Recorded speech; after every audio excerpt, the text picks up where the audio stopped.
யாத்திராகமம் 15ஆம் அதிகாரம் 26வது வசனம். யாத்திராகமம் 15ஆம் அதிகாரம் 26வது வசனம். நீ உன் தேவனாகிய கர்த்தரின் சத்தத்தை கவனமாய் கேட்டு அவர் பார்வைக்கு செம்மையானவைகளை செய்து அவர் கட்டளைகளுக்கு செவி கொடுத்து அவருடைய நியமங்கள் யாவையும் கைக்கொண்டால் நான் எகிப்தியருக்கு வரப்பண்ணின வியாதிகளில் ஒன்றையும் உனக்கு வரப்பண்ணேன். நானே உன் பரிகாரியாகிய கர்த்தர் என்றார். நானே உன் பரிகாரியாகிய கர்த்தர், நானே உன் பரிகாரியாகிய கர்த்தர். நான் இன்றைக்கு உங்களுக்கு என்ன சொல்ல வேண்டும் என்று தேவ சமூகத்தில் காத்திருந்த போது இது ஆண்டவர் கொடுத்த ஒரு அற்புதமான வார்த்தை. நானே உன் பரிகாரியாயிருக்கிற கர்த்தர். ஐ ஆம் த லார்ட் ஹூ ஹீல்ஸ் யூ. நானே உன்னை குணமாக்குகிற கர்த்தர், நானே உன்னை சுகமாக்குகிற கர்த்தர். இன்றைக்கு உங்களுக்கு ஒரு சுகம் தேவையாயிருக்கிறது.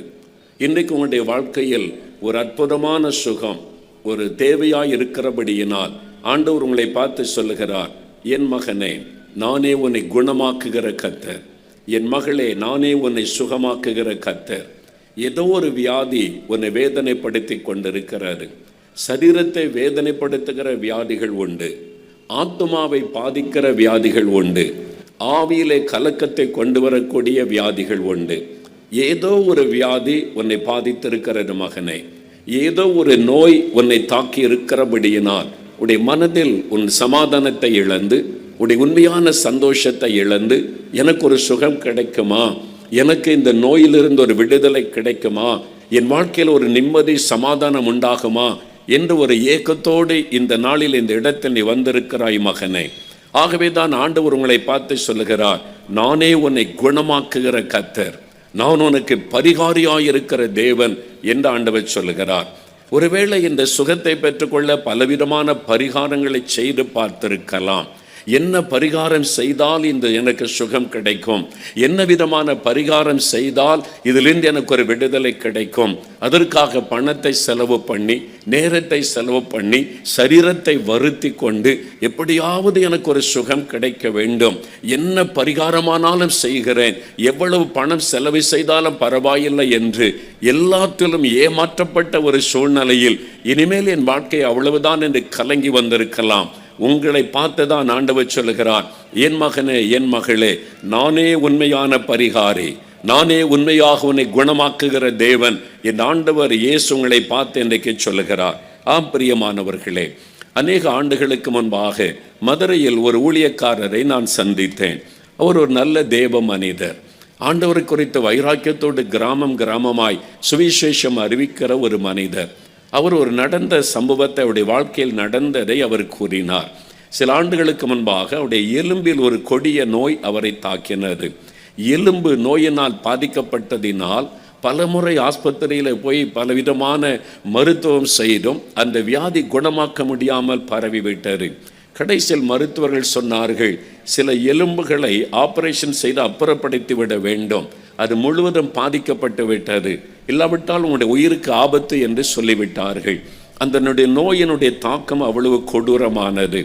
3 முறை அவருக்கு அறுவை சிகிச்சை நடைபெற்று 10 விலா எலும்புகள் எடுக்கப்பட்டு விட்டது. அவர் தன் சட்டையை கழட்டி காண்பித்தார். அப்படியே அந்த பகுதிகள் கீறி ஆபரேஷன் செய்யப்பட்ட அந்த தழும்புகளை என்னால் பார்க்க முடிந்தது. 10 விலா எலும்புகள் இல்லாத ஒரு மனிதர் வைராக்கியமாக இயேசுக்கு அந்த ஊழியம் செய்வது எப்படி? நான் அவரிடத்தில் கேட்டேன். அந்த இடத்தில் விசாரித்த பொழுது சொன்ன ஒரு காரியம், அவர் இயேசுவை அறியாத குடும்பத்திலிருந்து இயேசுவை ஏற்றுக்கொண்டதினால் அவருடைய குடும்பத்தார் எல்லாம் புறக்கணித்து விட்டார்கள். அவன் இயேசு இயேசு என்று பிரசங்கம் பண்ணி கொண்டு அலைகிறான், நமக்கு ஒரு அவமானமாக இருக்கிறது என்று சொல்லி குடும்பத்தார் எல்லாம் ஒதுக்கி விட்டார்கள்.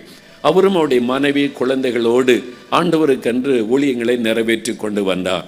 அந்த சமயத்தில் தான் இந்த கொடிய நோயினுடைய தாக்கம், அதனால விலா எலும்புகள் எடுக்கப்பட்ட ஒரு ஆபத்தான நிலைமை. அவர் சொன்ன ஒரு காரியம் என்ன தெரியுமா? பல மாதங்கள் ஆஸ்பத்திரியில் இருந்து மருத்துவம் பார்த்து பார்த்து பார்த்து கடைசியில் கொஞ்சம் சுகம் கிடைத்து ஆறுதலாய் வீட்டுக்கு வந்தார். சில மாத காலம்தான். மறுபடியும் இரத்த வாந்தி எடுத்தார். இரத்தமாய் வாந்தி எடுத்தபடினால் மறுபடியும் ஆஸ்பத்திரிக்கு கொண்டு போய் ஓடினார்கள். அங்கே மருத்துவர்கள் பரிசோதித்து உள்ளே சேர்த்து கொண்டார்கள். அரசாங்க ஆஸ்பத்திரியில் தான் அவருக்கு சிகிச்சை அளிக்கப்பட்டது. அவருடைய மனைவி பிள்ளைகள் வீட்டில் அவர் அந்த ஆஸ்பத்திரியில் பகல் நேரத்தில் போய் பார்த்து விட்டு வருவார்கள். ஒரு நாள் இரவு நேரம் திடீரென்று அதிகமாக இரத்த வாந்தி எடுத்து ஆபத்தான நிலைமையில் ஆகிவிட்டார். மருத்துவர்கள் ஓடி வந்தார்கள். அவரை பரிசோதித்து பார்த்துவிட்டு சொன்னார்கள், இவருடைய வாழ்க்கை முடிந்தது, இதற்கு மேல் அவரை காப்பாற்ற வழி இல்லை. கடைசி நிமிடம், நடுஇரவு நேரம், அவருடைய மனைவிக்கு தெரியப்படுத்த முடியாத சூழ்நிலை.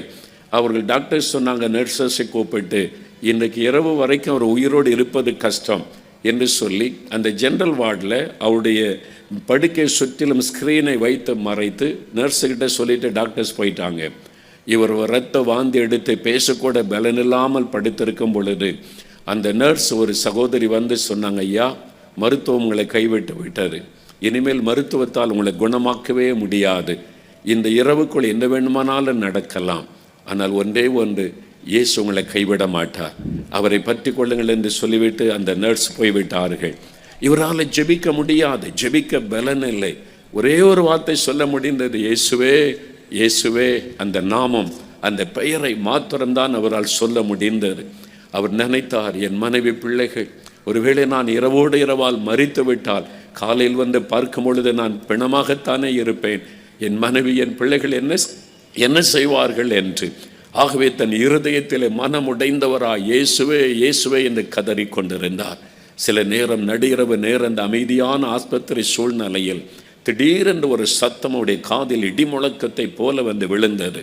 உன் தேவனாகிய கர்த்தர் நான் உன்னை குணமாக்குவேன், உன் தேவனாகிய கர்த்தர் நான் உன்னை குணமாக்குவேன். அந்த சத்தம் வந்தவுடன் கண்ணை திறந்தவர் பார்த்தார். யாரோ ஒரு வசனம் சொல்லுகிறார்கள். ஒருவேளை இந்த நர்ஸு சகோதரி அவங்க வந்து எனக்கு வசனம் சொல்லுகிறார்கள் தேடி பார்த்தார். யாரும் இல்லை. மிகுந்த அமைதியான ஒரு சூழ்நிலை. என் மன பிரமையாக இருக்கும் என்று மறுபடியும் கண்ணை மூடி இயேசுவே இயேசுவே என்ற இந்த பெயரை சொல்லி கொண்டிருந்தார். மறுபடியும் 2வது முறை இந்த சத்தம், உன் தேவனாகிய கர்த்தர் நான் உன்னை குணமாக்குவேன் என்பதான வார்த்தை. இது தேவனிடத்திலிருந்து வரக்கூடிய வார்த்தை என்பதை அறிந்து கொண்ட உடன் மின்சாரத்தை போல ஒரு வல்லமை சரீரத்தில் இறங்கினார். அவருடைய சரீரமை புதிதாய் மாற்றப்பட்டு விட்டார். அவர் எழுந்த படுக்கையில் உட்கார்ந்தார். தான் சுகமாகி இருப்பதை உணர்ந்தார். சத்தமிட்டார். அவர் சத்தமிட்டு அவர் கதறினார், நான் சுகமாகிவிட்டேன் என்பதாக.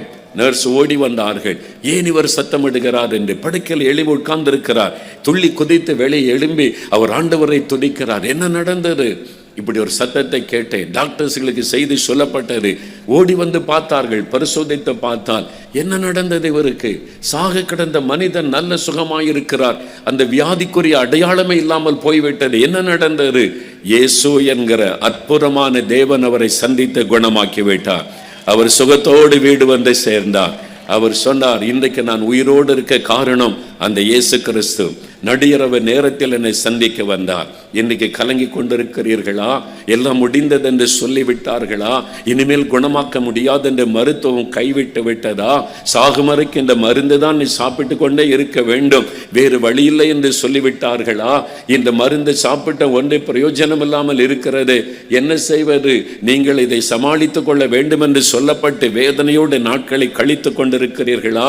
இயேசு சொல்கிறார், நானே உன் பரிகாரியாயிருக்கிற தேவன், நானே உன்னை குணமாக்குகிற தேவன், நானே உனக்கு சுகம் கொடுக்கிற தேவன் என்று இந்த இடத்தில் அவர் எழுந்தருளி இருக்கிறார்.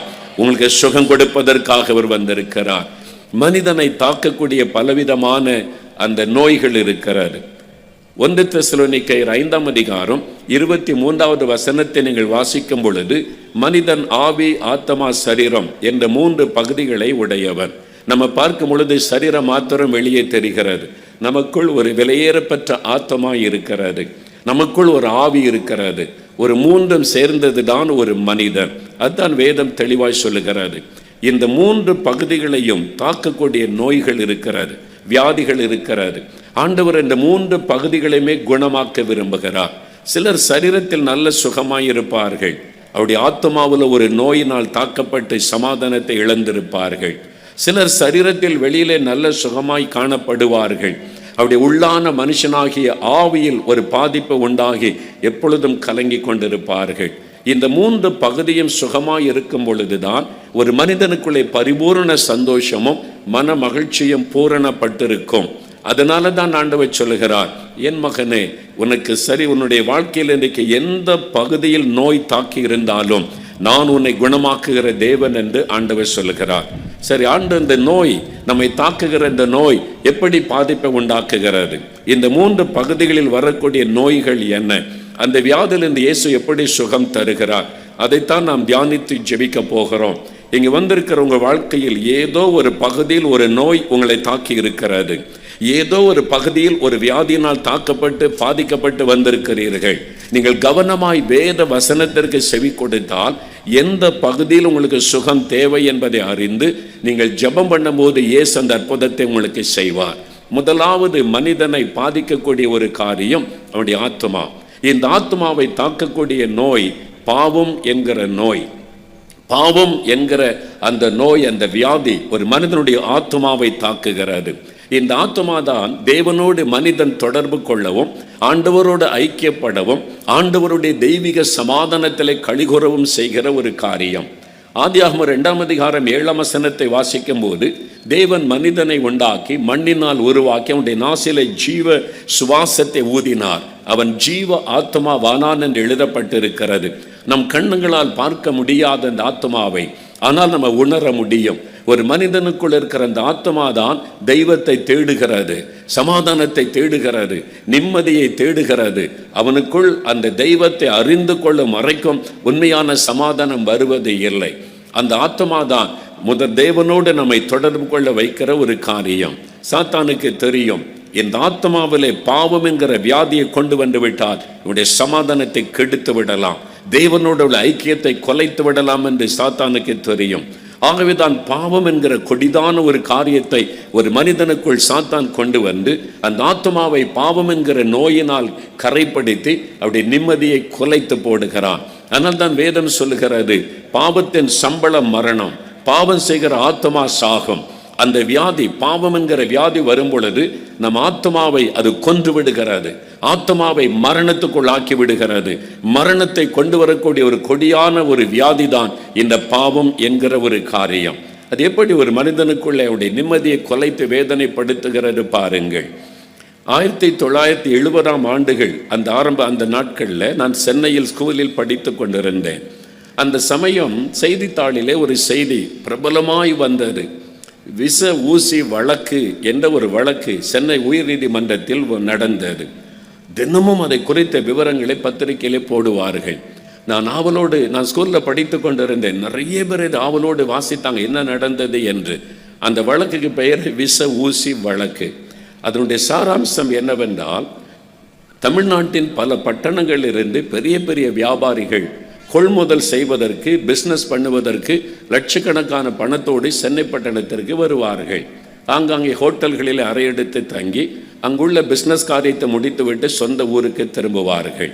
ஒரு 4-5 நண்பர்கள் ஒன்று சேர்ந்தார்கள். இந்த பெரிய பணத்தோடு வரக்கூடிய வியாபாரிகளை கொள்ளையடிப்பது, அவருடைய பணத்தை திருடுவது, அதற்கு என்ன செய்வது, அவளை கொலை செய்துதான் திருட முடியும் என்று ஒரு பயங்கரமான திட்டமிட்டார்கள். அரசாங்க அதிகாரிகள், இன்கம் டேக்ஸ் ஆஃபீஸர்ஸ் போல அவர்கள் தங்களை உருமாற்றி கொண்டு அந்த அறைக்குள்ளே நுழைவார். ஹோட்டல் அறைக்குள்ளே எல்லா விவரங்களை சேகரித்து நுழைவார்கள். பெட்டியில் அவர் பணம் வைத்திருப்பார். இந்த காலத்து மாதிரி அந்த காலம் அல்ல. இப்போ எல்லாமே பேங்க் டிரான்சாக்ஷன் வந்துவிட்டது, பணம் கொண்டு போக வேண்டிய அவசியம் இல்லை. அந்த காலம் 70கள் அப்படி கிடையாது.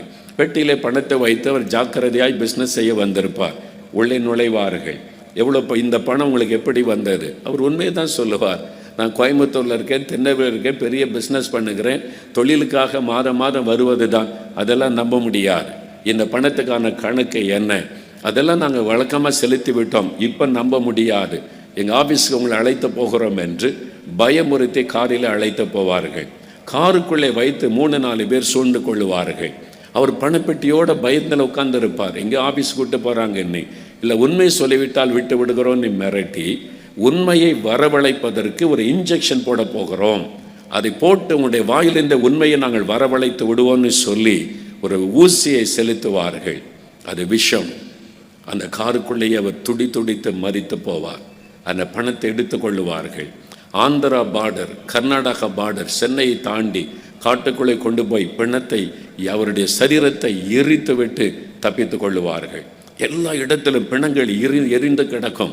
திடீரென்று கேரளா கர்நாடகா போகிற வழியில், ஆந்திரா போகிற வழியில் இந்த பிணம் என்று இப்படி பலர் கொலை செய்யப்பட்டாங்க, கொள்ளையடிக்கப்பட்டார்கள். போலீஸாருக்கு ஒரு குழுவும் கிடைக்கவில்லை. எல்லாவற்றையும் அவங்க நெருப்பினால எரித்து விட்டதுனால கண்டுபிடிக்க முடியவில்லை. சில மாதங்கள் அந்த கொள்ளை தொடர்ந்தது. அதன் பிறகு அந்த கொள்ளை நிறுத்தப்பட்டு விட்டது. அதோடு அவ்வளவுதான், ஒன்று கண்டுபிடிக்க முடியாத சூழ்நிலை. திடீரென்று ஒரு மனிதன் ஒரு நாள் நீதிமன்றத்தில் வந்து சரணடைந்து சொன்னான், இந்த மாதிரி நிறைய பேர் கொல்லப்பட்டு எரிக்கப்பட்டார்களே, அதில் முக்கியமான நபர் நான் தான். நாங்கள் தான் ஒரு குழுவாக சேர்ந்து இந்த கொலைகளை செய்தோம் என்று அவனாக வந்து சரண்டர் ஆனான். அவ்வளவுதான், ஒவ்வொன்றாக கண்டுபிடித்து எல்லாரையும் நீதிமன்றத்தில் கொண்டு வந்து நிறுத்தினார்கள். அந்த கொலைக்கு முக்கிய காரணமாக இருந்தவன் ஒரு ஃபார்மசி நடத்தி கொண்டிருந்தவன், மருந்து கடை நடத்தி கொண்டிருந்தவன். அவன்தான் அதனுடைய லீடராக இருந்தவன். அப்பொழுது எல்லாம் விசாரிக்கப்பட்டது. யார் யாரை எப்படி கொலை செய்தீர்கள் எல்லாம் விசாரித்து முடிந்தது. கடைசியில் நீதிபதி அவனை பார்த்து ஒரு கேள்வி கேட்டார். அதுதான் ரொம்ப ஆச்சரியமானது. அவன் சொன்ன பதில் ஆச்சரியமானது. அவர் கேட்டார், உன்னை காவல்துறையினர் சந்தேகப்படவில்லை, உன்னை அவர்கள் பின்தொடரவும் இல்லை, உன்னை அவங்க கண்டுபிடிக்கவும் இல்லை. இந்த கொலை நடந்து சில மாதங்கள் கடந்து விட்டது, அதனால உனக்கு எந்த ஆபத்தும் இல்லாமல் இருந்தாய். பின் ஏன் நீ சரணடைந்தாய்? நீயாக குற்றத்தை ஒத்துக்கொள்ள என்ன காரணம் என்பதான ஒரு கேள்வியை நீதிபதி கேட்டார். அப்பொழுது அந்த மனிதன் சொன்ன பதில்தான் ஆச்சரியமானது. அதுதான் உண்மையும் கூட. அவன் சொன்னான், லட்சமாய் சம்பாதித்தோம், என் பங்குதான் அதிகம். பெரிய அரண்மனை போன்ற பெரிய பங்களாவை வாங்கினேன், காரை வாங்கினேன், எனக்கு வேண்டிய எல்லா வசதிகளையும் நான் செய்து கொண்டேன். இனி என் தலைமுறைக்கு போதும் அவ்வளவு நான் கொள்ளையடித்தை சேர்த்து விட்டேன், இனி நிம்மதியாக இருக்கலாம் என்று நான் எண்ணினேன். ஆனால் ஒவ்வொரு நாள் இரவும் நான் தனித்து படுக்கைக்கு போகும் பொழுது நான் கொலை செய்த மக்களுடைய உருவங்கள் என் கண் முன்னால் நிற்கும். அவருடைய கதறுதல். சிலர் அந்த காருக்குள்ளே கதறினார்கள், இவள் கொல்ல போகிறார்கள் என்பதை தெரிந்து கொண்டு என்னை விட்டுவிடு, என் பணத்தை வேண்டுமானால் எடுத்துக்கொள்ள, என் மனைவி பிள்ளைகள் ஊரில் இருக்கிறார்கள், எதற்கு நாங்கள் செவி கொடுக்கவில்லை. அந்த கதறுதல் அவன் கண் முன்னால் நின்றது. அவன் செய்த பாவம் அந்த பிணத்தை எரித்தது. ஒவ்வொரு பாவமும் கண் முன்னால் நின்று மனசாட்சியை வாதித்தது. அவனால் தூங்க முடியவில்லை. மதுபானம் குடித்து போதையில் தூங்கலாம் என்று எண்ணினான், முடியவில்லை. ஒவ்வொரு நாள் இரவும் நரக வேதனையாய் மாறினது. பகல் நேரமெல்லாம் மக்களோடு இருப்பான், ஆனால் தனித்து படுக்கைக்கு போகும்போது அவனுடைய மனசாட்சி அவனை வாதித்து கொண்டது. அவன் சொன்னான், இந்த மனசாட்சி, குற்ற மனசாட்சியில் இருந்து நான் விடுதலை பெறுவதற்காக பல பரிகாரங்களை செய்தேன். லட்சக்கணக்காய் பணம் செலவு செய்து பாவத்திற்கு பரிகாரம் என்று பல புண்ணிய ஸ்தலங்களுக்கு சென்று ஏராளமாய் செலவு செய்து பார்த்தான். அந்த மனசாட்சியில் இந்த வேதனை போகவில்லை. அவனுடைய ஆத்மாவிலே அந்த பாவம் ஒரு நோயாக அவனை அரித்து கொண்டிருந்தது, கொன்று கொண்டிருந்தது. அவன் எத்தனையோ இடத்துல போய் பரிகாரம் செய்தும் ஒன்றும் முடியாத சூழ்நிலை. சிலர் சொன்னார்கள், உன் பாவம் மன்னிக்கப்பட்ட தான தர்மங்களை செய் என்று. லட்சக்கணக்காய் பணம் செலவு பண்ணி தான தர்மங்களை செய்து பார்த்தான். அப்பொழுதும் அவனுடைய உள்ளத்தில் சமாதானம் வரவில்லை. அந்த பாவத்தின் வேதனை அவனுடைய உள்ளத்தை விட்டு விலகவில்லை. அவன் ஒவ்வொரு நாளும் மரண வேதனை அனுபவித்துக் கொண்டிருந்தான். அவன் சொன்னான் நீதிமன்றத்தில், எத்தனையோ பரிகாரங்களை செய்தேன், தான தர்மங்களை செய்தேன், ஒன்றிலும் எனக்கு நிம்மதி கிடைக்கவில்லை, சமாதானம் கிடைக்கவில்லை. என் உள்ளமே என்னை வாதித்து கொன்று கொண்டிருந்தது. தினந்தோறும் நான் சாவதை விட நான் இந்த தவறை ஒத்துக்கொள்வது நல்லது என்று தீர்மானித்துதான் நானாக சரணடைந்தேன் என்பதாக சொன்னான். பாவம் அப்படித்தான் ஒரு மனிதனை பாதிக்கும். பாவம் ஒரு மனிதனுடைய ஆத்மாவிலே நோயாக அரித்து அவனுடைய சமாதானத்தை கெடுத்து விடும். பணம் சம்பாதிக்கலாம் ஏமாற்றி, பணம் சம்பாதிக்கலாம் லஞ்சம் வாங்கி, பணம் சம்பாதிக்கலாம் மக்களை ஏமாற்றி வஞ்சித்து. அந்த பாவத்தினுடைய விளைவு சமாதானம் எடுக்கப்பட்டு விடும், சமாதானம் போய்விடும். ஆகவேதான் ஏசாயா 48 அதிகாரம் 22 வசனம், ஏசாயா 57 அதிகாரம் 21 வசனங்கள் சொல்லுகிறது, துன்மார்க்கனுக்கு சமாதானம் இல்லை, பாவம் செய்கிற மனிதனுக்கு சமாதானம் இல்லை, அதனுடைய சமாதானத்தை பாதித்து விடும். ஒருவேளை நான் தான் கொலை செய்யவில்லையே, நான் தான் அடுத்தோடைய சொத்தை திருடவில்லை என்று நாம் நினைக்கலாம். உன்னுடைய கண்களின் இச்சைகள், மாமிசத்தின் இச்சைகள், பெருமையான வார்த்தைகள், கோபமும் எரிச்சலுமான வார்த்தைகள்.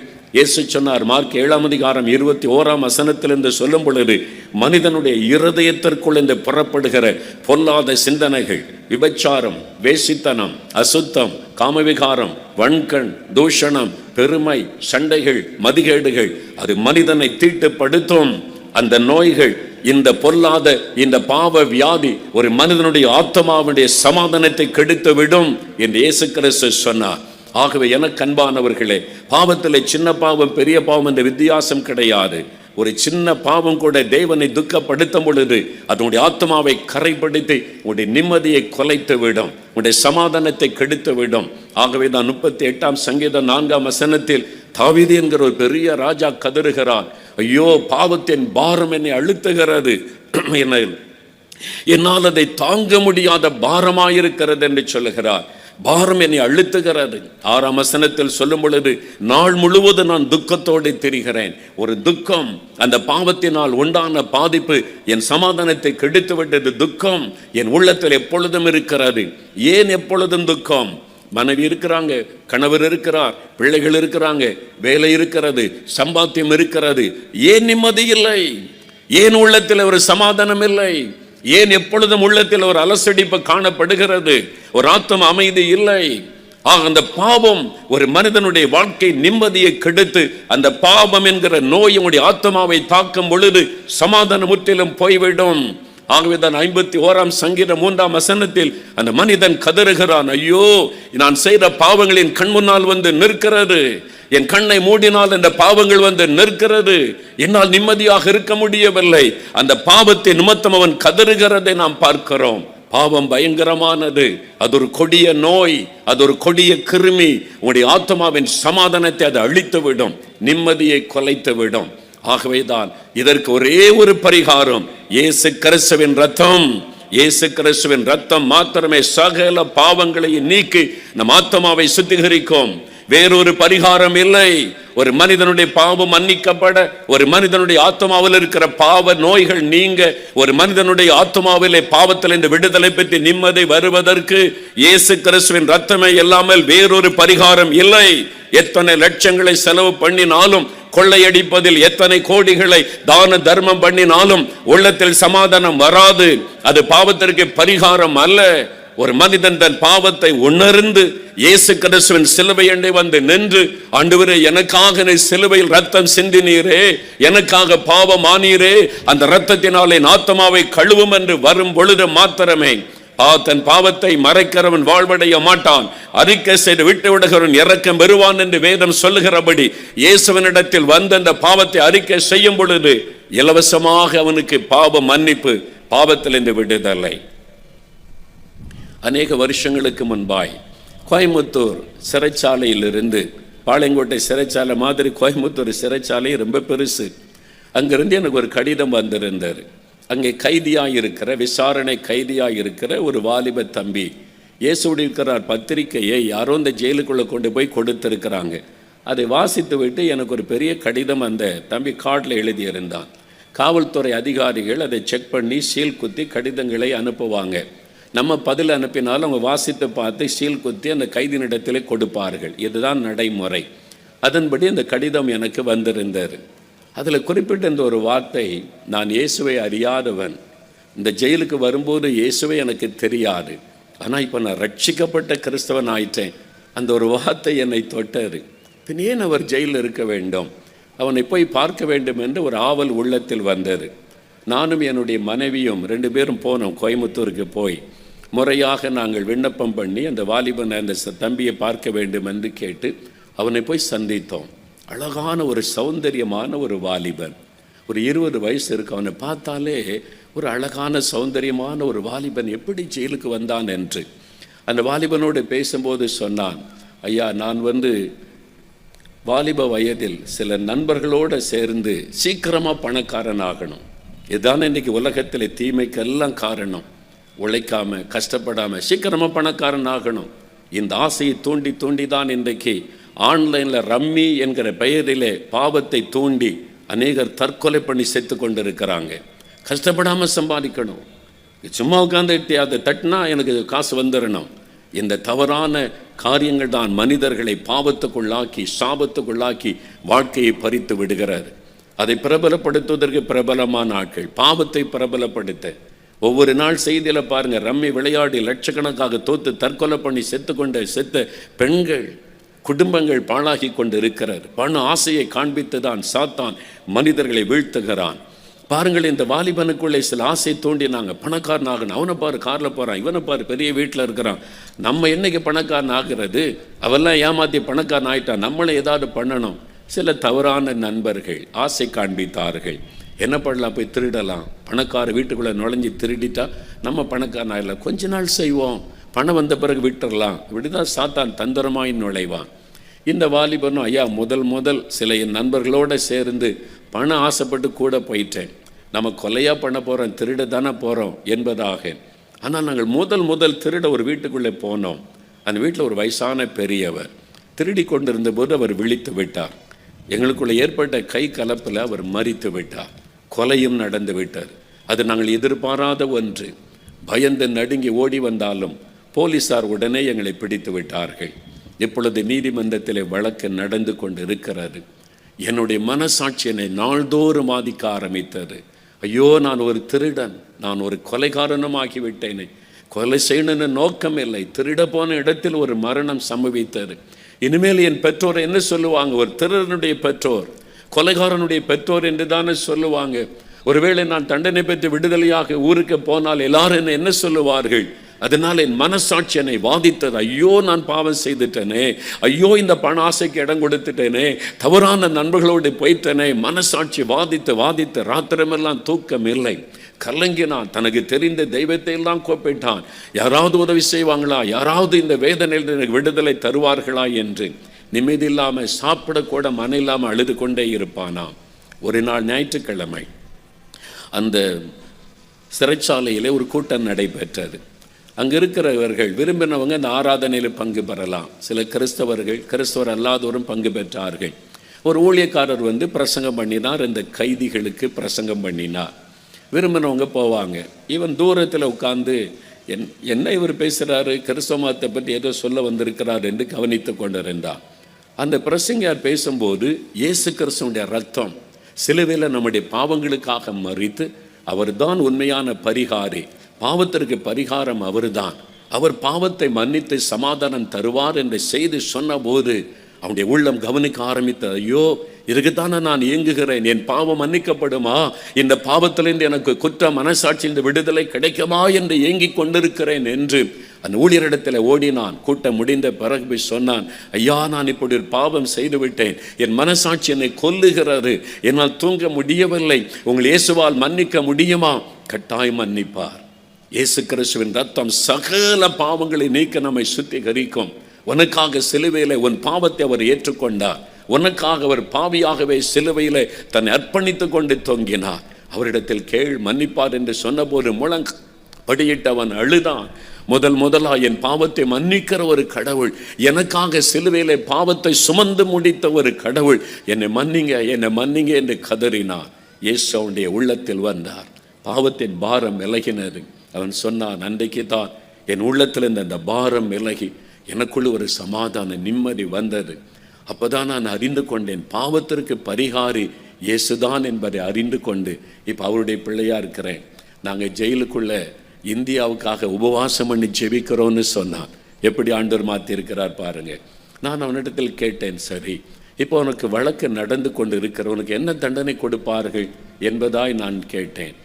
இனி என்ன தண்டனை கொடுத்தால் என்ன ஐயா, எது கொடுத்தாலும் எனக்கு சந்தோஷம். என் பாவத்தை இயேசு மன்னிச்சிட்டார், என் உள்ளத்தில் சமாதானம் வந்து விட்டது. நான் செய்த தப்புக்கு எனக்கு தூக்கு தண்டனையை கொடுத்தாலும் சந்தோஷமாக ஏற்றுக்கொள்ளுவேன். இப்போ நீதிமன்றம் என்ன தண்டனை கொடுத்தாலும் எனக்கு அதை பற்றி பயமும் இல்லை, கலக்கவும் இல்லை, நான் சந்தோஷமாக இருக்கிறேன் என்று பாதாய் சொன்னான். அதுதான் இயேசு கிறிஸ்துவின் ரத்தம். அதுதான் இயேசு கிறிஸ்து கொடுக்கிற பாவத்திலிருந்து, பாவ நோயிலிருந்து கொடுக்கிற விடுதலை. எனக்கு அன்பானவர்களே, ஏதோ ஒரு பாவம் உங்களுடைய ஆத்மாவை அரித்து கொண்டு இருக்கிறது. அது ரகசிய பாவமாக இருக்கலாம், யாருக்கும் தெரியாமல் உங்களுடைய வாழ்க்கையில நுழைந்து விட்ட அது இச்சையின் காரியமாக இருக்கலாம், வேறு யாருமே விளங்கி கொள்ள முடியாதவள் உங்களுடைய ஆத்மாவை அழித்து கொண்டிருக்கிற ஏதோ ஒரு பாவமாக இருக்கலாம். எதுவாக இருந்தாலும் மன்னிக்க இயேசு ஆயத்தம். அவருடைய ரத்தம் உடைய இருதயத்தை கழுவும் பொழுது அந்த பாவத்தை கொண்டு வந்த கிருமிகள் அழிக்கப்படும், சாத்தானுடைய வல்லமை அழிக்கப்படும், மெய்யான ஒரு சந்தோஷ நிம்மதி உள்ளத்தில் உண்டாகும். இதை இன்றைக்கு பெற்றுக்கொள்ள வேண்டும். உடைய ஆத்மாவில் நிம்மதி இல்லாமல் தவிக்கிறீர்களே, என் பாவம் மன்னிக்கப்படுமா, இந்த பாவத்தின் விடுதலை கிடைக்குமா? கட்டாயம் மன்னிக்கப்படும். இயேசு கிறிஸ்துவுடைய ரத்தம் உங்களை கழுவி சுத்திகரிக்கும். அவருடைய இரத்தத்தில் இந்த வல்லமை உண்டு. முதலாவது உங்களுடைய ஆத்மாவை தாக்கக்கூடிய இந்த நோயிலிருந்து உங்களுக்கு விடுதலை கொடுக்கிற பரிகாரி இயேசு.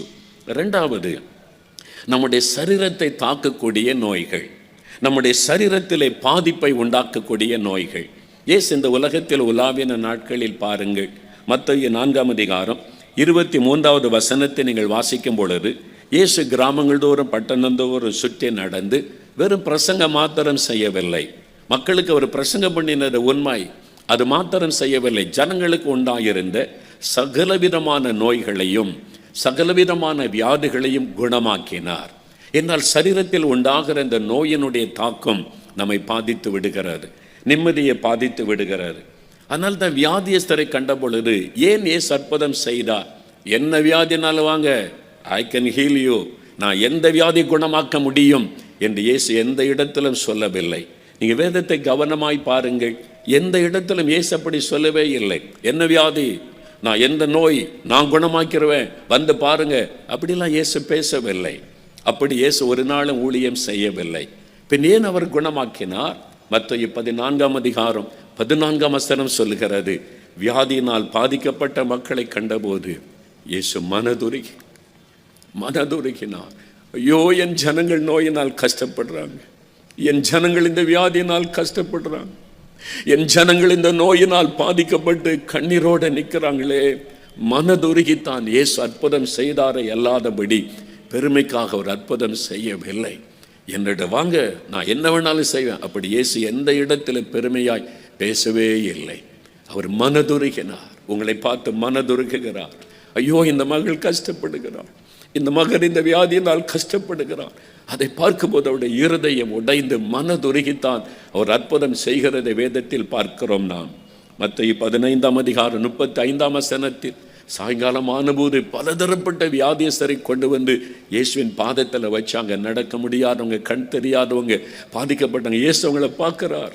இது நான் சிருஷ்டித்த மக்கள், நான் உண்டாக்கின ஜனம், இவர்கள் இந்த நோயினால் கஷ்டப்படுகிறார்களே. மனதுருகி அற்புதம் செய்கிறார். எனக்கு அன்பானவர்களே, அப்போஸ்தலர் 10:38 வாசிக்கும் பொழுது, இந்த நோய்க்கெல்லாம் காரணம் என்ன? பிசாசு என்கிற கொடியவன், பொல்லாத சாத்தான், கண்ணுக்கு தெரியாதபடி மறைந்திருந்த உலகத்திலே பாதிப்புகளை உண்டாக்கி கொண்டிருக்கிற பிசாசு. ஆனால் தான் பிசாசின் வல்லமையில் அகப்பட்ட எல்லாரையும் அவர் குணமாக்கினார் என்பதாக வேதத்தில் பார்க்கிறோம். மத்தேயு 8ஆம் அதிகாரம் 1 முதல் 3 வசனம் பாருங்கள். தொழுநோயினால் பாதிக்கப்பட்ட ஒரு மனிதன், சரீரமெல்லாம் அழுக நாற்றம் எடுக்கிறது. சமுதாயம் அவனை பார்த்து இவன் கொடிய வியாதி உள்ளவன் என்று ஒதுக்குகிறாரு. இயேசுவே என்று கூப்பிடுகிறான். உமக்கு சித்தமானால் என்னை சுத்தமாக்குமால் முடியும், உமக்கு விருப்பம்னா என்னை குணமாக்குங்க, உங்க சித்தம்னா குணமாக்குங்க, நான் தீட்டான வியாதி உள்ளவன் என்று தூரத்தில் நின்று கதறுகிறான். இயேசு சொல்லுகிறார், எனக்கு சித்தம் உண்டு, நீ வியாதியோடு இருப்பதை நான் விரும்பவில்லை, நீ பாதிக்கப்பட்டு கஷ்டப்படுவதை நான் விரும்பவில்லை. I will be thou clean, நான் உன்னை குணமாக்குகிறேன். இயேசு அவனை குணமாக்கினார். மத்தேயு 8ஆம் அதிகாரம் 6ஆம் வசனம் முதல் பாருங்கள்.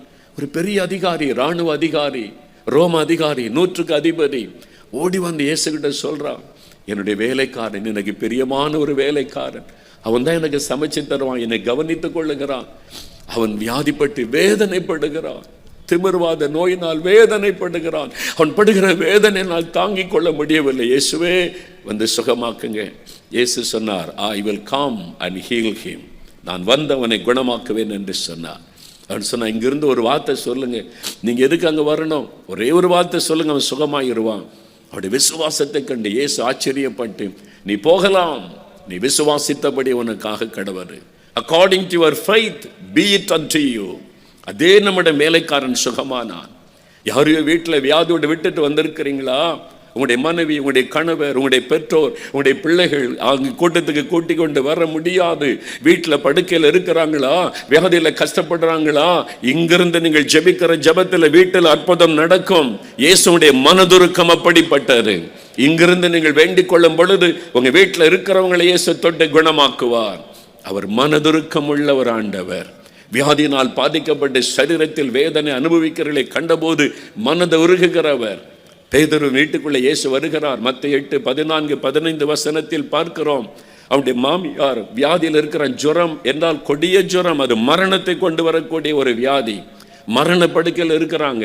இயேசுகிட்ட வந்து சொல்றாங்க, இந்த வீட்டில் மரண படுக்கையில் பேதுருடைய மாமி இருக்கிறாங்க. இயேசு வந்து தொட்டார், வியாதி மறைந்தது, மரண படுக்கை மாறினது. இன்றைக்கு உங்க வீட்டில் இருக்கிற மரண படுக்கை மாறும், உங்க குடும்பத்தில் இருக்கிற துக்கம் மாறும்படி இயேசு அற்புதம் செய்வார். அந்த கொடிய நோய்களை மாற்றுவார். நானே உன்னை குணமாக்குகிற கர்த்தர் என்றவர் சொல்லுகிறார். நான் உன்னை குணமாக்குகிற கர்த்தர், நான் தான் உன் பரிகாரி என் ஆண்டவர் சொல்லுகிறார். அற்புதமான ஒரு தேவன் அவர். பிரியமானவர்களே, ஒரு சமயம் கோயம்புத்தூர்ல இருந்து சுமதி என்கிற ஒரு சகோதரி தன் அனுபவத்தை எழுதியிருந்தார்கள். அவர்களுக்கு 16 வயசுல ஆர்த்ரைட்டிஸ், முடக்குவாதம், ஜாயிண்டாக வலிக்கிற வீங்கிக்கொள்ள அப்படியே நீர் கோர்த்து கையில் காலில் முழங்கால் முழங்கை இந்த ஜாயிண்ட்லாம் அப்படியே வீங்கி வீங்கி இருக்கும். 16 வயசில் அந்த வியாதி ஆரம்பித்தது. 26 வருடங்கள் நோய், குணமே ஆக்க முடியல. டாக்டர்ஸ்கிட்ட போய் பார்த்துட்டாங்க, எவ்வளோ பணம் செலவு பண்ணிட்டாங்க. டாக்டர் சொன்ன ஒரே காரியம், இது சுகமாக்க முடியாது, ஆனால் நீங்கள் சாகும் வரைக்கும் மாத்திரை போடணும், மருந்து போட்டால் கொஞ்சம் கட்டுப்படுத்தலாம், அவ்வளவுதான் என்று சொல்லி 26 வருஷம் அந்த முடக்கு வாதத்தினால வலி தாங்க முடிவதில்லை, இரவில் தூங்க முடிவது இல்லை, மிகவும் கஷ்டப்பட்டு வேதனைப்பட்டு கொண்டிருந்த ஒரு சகோதரி அவங்க. பாருங்க, இந்த நோயினுடைய வேதனை எவ்வளோ கொடூரம். அவங்கள வேதனைப்படுத்தி கொண்டு இருந்து அழுது கொண்டே இருப்பாங்க. ஏன் வாழணும் இந்த மாதிரி வியாதியோட? வாழ்நாள் முழுவதும் மாத்திரை மருந்துன்றாங்க, சுகமே ஆக்க முடியாதுன்றாங்க. பிறகு எப்படி வாழ்வது? மனம் கசந்து விட்ட நிலைமை. அப்போ தான் யாரோ சொன்னாங்க, டிவியில் ஒரு நிகழ்ச்சி வருது பாருங்க, அதில் நிறைய பேரை இயேசு சுகமாக்குறதெல்லாம் சொல்கிறாங்க. அப்படியான்னு சொல்லி யாரோ சொன்னதை கேட்டு அவங்க பார்க்க ஆரம்பித்தாங்களாம். அதில் சொல்லப்பட்ட சாட்சிகளை பார்த்து, இப்படி ஒரு கடவுள் இருக்கிறாரா? நம்ம வீட்டில் இருந்தே சுகம் கொடுக்கிறவர், எல்லாரும் அங்கே வரணும் இங்கே வரணும் பரிகாரம் பண்ணணும் இவ்வளோ செலவு பண்ணணும் தானே நான் கேள்விப்பட்டிருக்கிறேன். இலவசமாக சுகம் கொடுக்குறாரா? வீட்டில் இருந்தே ஜெபம் பண்ண சுகம் கொடுக்குறாரா? அப்படியா? டிவிக்கு முன்னால் இந்த ஜெபிச்சாலே அவர் அற்புதம் செய்கிறாராமே. அவங்களுக்குள்ள ஒரு விசுவாசம் வந்தது. ஆண்டவருடைய பாதத்தில் ஒரு நாள் உட்கார்ந்து கண்ணீர் விட்டு ஜெபித்தாங்களா, ஆண்டவரே 26 வருஷமாக நான் கஷ்டப்படுறேனே, நீங்கள் மனதுருக்கமுள்ள கடவுள்னு சொல்கிறாங்க, நான் படுற வேதனையை பாரும் அப்படின்னு அவங்க ஜெபிக்கும் போது, எனக்காக அவரை ஜெபிக்க வைங்க அப்படின்னு சொல்லி சொன்னபோது, இந்த ஆர்த்ரைட்டிஸ் முடக்கு வாதத்தில் கஷ்டப்படுறவங்க இயேசுவின் நாமத்தில் சுகமாகட்டும் அப்படின்னு ஆண்டவர் ஜெபிக்க வச்சிருக்கிறார். அவங்க சொன்னாங்க, நீங்கள் அந்த வார்த்தை சொல்லி ஜெபித்த அதே நேரம் என் சரீரத்தில் ஒரு வல்லமை இறங்கினார். அவங்க ஆச்சரியமாக சொன்ன காரியம், நான் பார்த்து கொண்டிருக்க என் மொழிகள் இந்த வீக்கம் அப்படியே மறைந்து போனார், அப்படியே வற்றி போனது, நார்மலாகி விட்டது. அதுதான் எனக்கு ஆச்சரியம். கண் காண அந்த அற்புதம் நடைபெற்றது. நல்ல சுகமாகிவிட்டேன். மாத்திரை மருந்த ஒன்றும் இல்லை. 26 வருஷம் என்னை வேதனைப்படுத்தின வேதனைக்கு இயேசு ஒரு முடிவை உண்டாக்கினார். அதே இயேசுதான் இந்த மைதானத்தில் உலாவி கொண்டிருக்கிறார். அதே இயேசுதான் உங்களை பார்த்து சொல்லுகிறார், நானே உங்களை குணமாக்குகிற கர்த்தர், நானே உன் பரிகாரியாயிருக்கிற தேவன் என்று அந்த ஆண்டவர் உங்களை பார்த்து சொல்லுகிறார். இன்றைக்கு உங்களுக்கு அற்புதம் செய்வார். பிரியமானவர்களே, இன்றைக்கு உங்களை குணமாக்குவார். எத்தனை ஆண்டு வியாதியாக இருக்கட்டும், எத்தனை வருடம் உங்களை தொடர்ந்து வரக்கூடிய கொடிய நோயாக இருக்கட்டும், அவரால் சுகமாக்க முடியாத வியாதி ஒன்றுமில்லை. அல்லேலூயா. விசுவாசிங்க, இன்றைக்கு விசுவாசிங்க, அவருடைய அன்பை, அவருடைய மனதுருக்கத்தை விசுவாசியுங்க. இதே மாதிரி ஒரு சகோதரர் சென்னையிலிருந்து ரவீந்திரன், அவருடைய பெயர் ரவீந்திரன் என்பவர், அவர் ஒரு அற்புதமான சாட்சி எனக்கு எழுதியிருந்தார். 20 வருடம் சர்ம வியாதி, அவர் சொன்ன சோரியாசிஸ் என்கிற வியாதி, தலை முதல் பாதம் வரைக்கும் உடம்பு முழுவதுமே அரிப்பு எடுத்துக்கொண்டே இருக்கும், சொரிந்து கொண்டே இருக்க வேண்டும். 20 வருடம் என்றால் எவ்வளவு டாக்டர்கிட்ட போயிருப்பார் இல்லை, எத்தனையோ ஆஸ்பத்திரி, எவ்வளவோ மருந்துகள், ஒன்றும் சுகமாக்க முடியவில்லை. சொரியும் பொழுது ரத்தம் வரும். அவர் சொல்லுகிற அவமானமாக இருக்கும் நான் வெளியே போவதற்கு. அந்த நோய் ஒரு அவமானத்தை கொண்டு வருகிற ஒரு வியாதி, ஒரு வாதை போல அவருடைய சரீரத்தை வாதித்து கொண்டு இருந்தது. இதுக்கு என்னதான் செய்வது என்று தெரியவில்லை. 20 வருட வியாதி. அவர் ஒரு நாள் இந்த இயேசுவை பற்றி அறிந்து டிவிக்கு முன்னால் உட்கார்ந்து பார்த்து கொண்டு இருந்தார். இப்படிலாம் இயேசு அற்புதம் செய்கிறாரா, அப்போ எனக்கே அவர் செய்யக்கூடாது? இயேசுவின் மேலே ஒரு அன்பு விசுவாசம் வந்தது. இயேசுவை என்னையும் குணமாக்குங்களேன், நான் 20 வருஷமாக கஷ்டப்படுறேனே, எவ்வளோ மருந்து மாத்திரை சாப்பிட்டு சுகமாகலையே, தலை முதல் கால் வரைக்கும் என் உடம்பெல்லாம் சொரிந்த ரத்தம், நீங்கள் சிலுவையில் எனக்காக ரத்தம் சிந்தினீங்கன்னு சொல்கிறாங்களே, அப்போ எனக்கு சுகம் கொடுங்க. ஆண்டவர் அந்த ஜெபத்தை கேட்டார். ஆண்டோடைய வல்லமை தொட்டது. 20 வருடமாக இந்த வியாதி சரீரத்தை விட்டு இல்லாமல் போய்விட்டது. அதுதான் இயேசு கிறிஸ்து செய்கிற அற்புதம். அதே இயேசு தான் இன்னைக்கு உங்களை தேடி வந்திருக்கிறார். அதே இயேசு தான் உங்களை பார்த்து சொல்லுகிறார், நானே உன்னை குணமாக்குகிற கர்த்தர், நானே உன் பரிகாரியாயிருக்கிற தேவன் என்று உங்களை பார்த்து சொல்லுகிறார். இன்றைக்கு ஆண்டவர் அற்புதம் செய்ய போகிறார். பிரியமானவர்களே, சரீர நோய் அது நம்மை தாக்கும் பொழுது அதிலிருந்து நமக்கு விடுதலை கொடுக்கத்தான் மத்தேயு 8:17 சொல்லுகிறது, இயேசு கிறிஸ்து தாமே நம்முடைய பலவீனங்களை ஏற்றுக்கொண்டு நம்முடைய நோய்களை சிலுவையிலே சுமந்தார். நம்முடைய பாவங்களை மாத்திரம் அல்ல, நம்முடைய நோய்களையும் வேதனைகளையும் இன்றைக்கு நாம் சரீரத்தில் அனுபவிக்கிற அந்த வேதனைகளை கூட அவர் சிலுவையிலே சுமந்தார். அதற்காகத்தான் அவருடைய சரீரம் நொறுக்கப்படுவதற்கு ஒப்பு கொடுத்தார் என்று வேதம் சொல்லுகிறது. அவர் வெறுமனே ரத்தம் மாத்திரம் சிந்தவில்லை, அவருடைய சரீரத்தை நொறுக்கினார்கள், அடித்து காயப்படுத்தி. அவருடைய உடம்பில் காயமில்லாத இடமே இல்லை. ஏன் அவ்வளவு ஒரு காயப்படுத்தப்பட வேண்டும்? நம்முடைய நோய்கள், நம்முடைய வியாதிகள் நம் சரீரத்தை வேதனைப்படுத்துகிறது அல்லவா? அதை தன்மீது அவர் ஏற்றுக்கொண்டார். நமக்கு சுகம் கொடுப்பதற்காக அவர்தான் பரிகாரியாய் இருக்கிற கர்த்தர். மூன்றாவதாக, நம்மை தாக்கக்கூடிய இன்னொரு கொடிய வியாதி நம்முடைய ஆவியை தாக்குகிறாரு. மனிதனுக்குள்ள இருக்கிற அந்த ஆவி, இந்த ஆவியில உண்டாகிற காரியம் என்ன? பயம், கலக்கம், அப்படியே மன கலக்கம். யோவான் 14:27 இயேசு சொன்னார், உங்கள் இருதயம் கலங்காமலும் பயப்படாமலும் இருப்பதாக. உங்கள் இருதயம் கலங்காமலும் பயப்படாமலும் இருப்பதாக. சீஷருடைய இருதயங்கள் கூட கலங்கினது. இயேசு நம்ம வீட்டை திரும்பி போகிறார், பரலோகத்திற்கு செல்ல போகிறார் என்ற செய்தியை கேட்டபோது கலங்கினார்கள். ஆண்டவர் சொன்னார், கலங்காதுங்க, கலங்காதுங்க, நான் உங்களோட தான் இருப்பேன், ஆறுதல் படுத்துகிறார். கலக்கம் இன்னைக்கு மனிதனுக்குள்ளுடைய ஆவியிலே ஒரு கலக்கம், ஆவியிலே ஒரு பயம், ஆவியிலே ஒரு கலக்கம் உண்டாகி என்ன நடக்கிறது? முதலாவது பயம் மனுஷனுடைய ஆவியை தாக்குகிறது. சாத்தான் பயத்தை கொண்டு வந்து அவன் தாக்குகிறான். பயம் உள்ளத்தில் வருது. எதை பார்த்தாலும் பயம், எதற்கெடுத்தாலும் பயம், தூங்க முடியல, இரவெல்லாம் பயம், செத்துருவனோன்ற பயம், வாழ முடியாதோங்கிற பயம், எதிர்காலத்தை குறித்த பயம், பலவிதமான பயங்களை சாத்தான் கொண்டு வந்து உள்ளத்துக்குள்ளே போடுகிறான். அந்த பயத்தை மேற்கொள்ளாதபடிக்கு, பயத்திலிருந்து உடனே விடுதலை பெற்றுக்கொள்ளாவிட்டால் அது கலக்கமாய் மாறுகிறது. இருதயத்தில் ஒரு கலக்கம் உண்டாகிறது. அதன் பிறகு இருதயமே கலங்குகிறது, நிம்மதி இல்லை, ஒரு குழப்பம், என்னாகுமோ, எப்படி ஆகுமோ, என்ன நடக்குமோ, அப்படியே ஒரு குழப்பம், கலக்கம் இருதயத்திலே உண்டாகிறது. அப்பவும் நம்ம விடுதலை நம்ம பெற்றுக்கொள்ளாவிட்டால், அந்த பயத்தில் இந்த கலக்கத்தை இந்த விடுதலை பெற்றுக்கொள்ளாவிட்டால் சாத்தான் அடுத்த லெவலுக்கு கொண்டு போகிறான். எப்பொழுதும் ஒரு மன அழுத்தம், அப்புறம் அமைதியாகி விடும், யார்கிட்டையும் பேசுறதில்லை, அவ்வளோதான், வாழ்க்கை முடிஞ்சுது. மன அழுத்தம், டிப்ரெஷன், அதனுடைய விளைவு என்ன? ஃபைனல் தற்கொலை பண்ணி செத்துறது. வேறு வழி இல்லை, நோ அதர் வே. இனிமேல் அவ்வளவுதான் என்கிற இதுதான் ஸ்டெப் பை ஸ்டெப்பாய் சாத்தான் இன்றைக்கு மனிதர்களை தாக்கி கொண்டு இருக்கிறான். பாருங்கள், உலகம் முழுவதிலும் இந்த கொடிய கொள்ள நோய் வந்தபோது ஏராளமான பேர் மரித்ததற்கு காரணம் என்ன தெரியுமா? பயம். பயம் அதான் சாத்தான் பயன்படுத்துகிற ஆயுதம். வியாதியே வராமல் மரித்தவர்கள் உண்டு. திருநெல்வேலியில் பிரபலமான ஒரு பெரிய வியாபாரி, பேப்பரில் நீங்கள் வாசித்திருப்பேன், திருநெல்வேலி அல்வா தான் உலக ஃபேமஸ். அதை கொண்டு வந்தவர், அவருக்கு நோய் தாக்கலை, கொரோனாவுடைய கொள்ளை நோய் அவரை தாக்கலை, ஆனால் தற்கொலை பண்ணி மரித்து விட்டார் என்று பேப்பரில் நான் வாசித்த போது அதிர்ந்து போனேன். ஓய், ஏன்? பயம். சாத்தான் முதலாவது கொண்டு வருவது பயம். உலகம் முழுவதையும் பயத்துக்குள்ளாக்கி மக்களை கலக்கத்துக்குள்ளாக்கி விட்டான். இன்றைக்கு சாத்தான் பயன்படுத்துகிற மிகப்பெரிய ஆயுதம் பயத்தை கொண்டு வருவது. மக்களை எப்பொழுதும் பயத்துக்குள்ளே வைத்திருக்கணும், கலக்கத்துக்குள்ளே வைத்திருக்கணும். அதனால தான் முதல் அலை முடிந்து 2வது அலை, 3வது அலை, அது இதுன்னு அதற்கு சிலரை பிசாசு பயன்படுத்தி மக்களை பயத்துக்குள்ளாக்கி கலக்கத்துக்குள்ளாக்கி அவளை அடிமைப்படுத்துவது. அதுக்கு பின்னால் இருப்பது பொல்லாத சாத்தான். அவன்தான் மனிதர்கள் இன்றைக்கு பயத்துக்குள்ளாக்கி அவளை மரணத்திற்கு நேராக நடத்துகிறான். பாருங்கள், தற்கொலை பண்ணி மரிக்க காரணம் என்ன? பிரபலமான ஒரு மனிதர் சென்னையில் தற்கொலை பண்ணி மரித்து விட்டார்.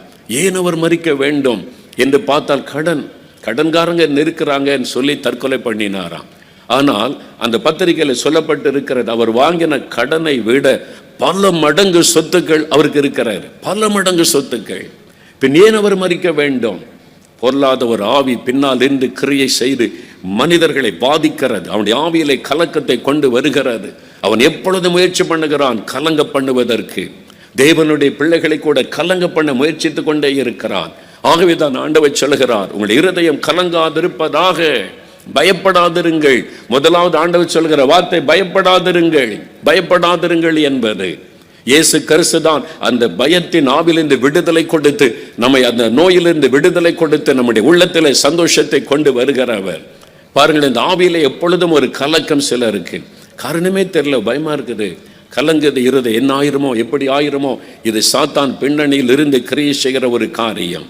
1 சாமுவேல் 16:14 வாசிக்கும் பொழுது, சவுல் என்கிற ராஜா தேவனால் தெரிந்து கொள்ளப்பட்டவன், அபிஷேகம் பண்ணப்பட்டவன், ஒரு பொல்லாத ஆவி அவனை கலங்க பண்ணி கொண்டிருந்தது என்று வேதம் சொல்லுகிறாரு. அவனை கலங்க பண்ணி கொண்டிருந்தது அந்த ஆவி, அப்படியே கலங்கி போயிருந்தான் என்பதாக சொல்லப்படுகிறது. இன்னைக்கு ஏதோ ஒரு கலக்கம் உடைய உள்ளத்தில் இருக்கிறது. இரவு நேரம் வந்துவிட்டால் ஒரு கலக்கம் வருகிறது, ஒரு பயம் உள்ளத்தில் வருகிறது, என்ன செய்வதென்று அப்படி ஒரு வேதனை உள்ளத்தில் வருகிறது. அப்படி நீங்க கலங்கி கொண்டிருக்கிறீர்களா? ஆண்டவர் இன்றைக்கு உங்களுக்கு ஒரு விடுதலை கொடுக்க, சுகம் கொடுக்க ஆண்டவர் விரும்புகிறார். திருப்பூர்ல இருந்து ஒரு சகோதரி எழுதின சாட்சி எனக்கு ரொம்ப ஆச்சரியமாய் இருந்தது.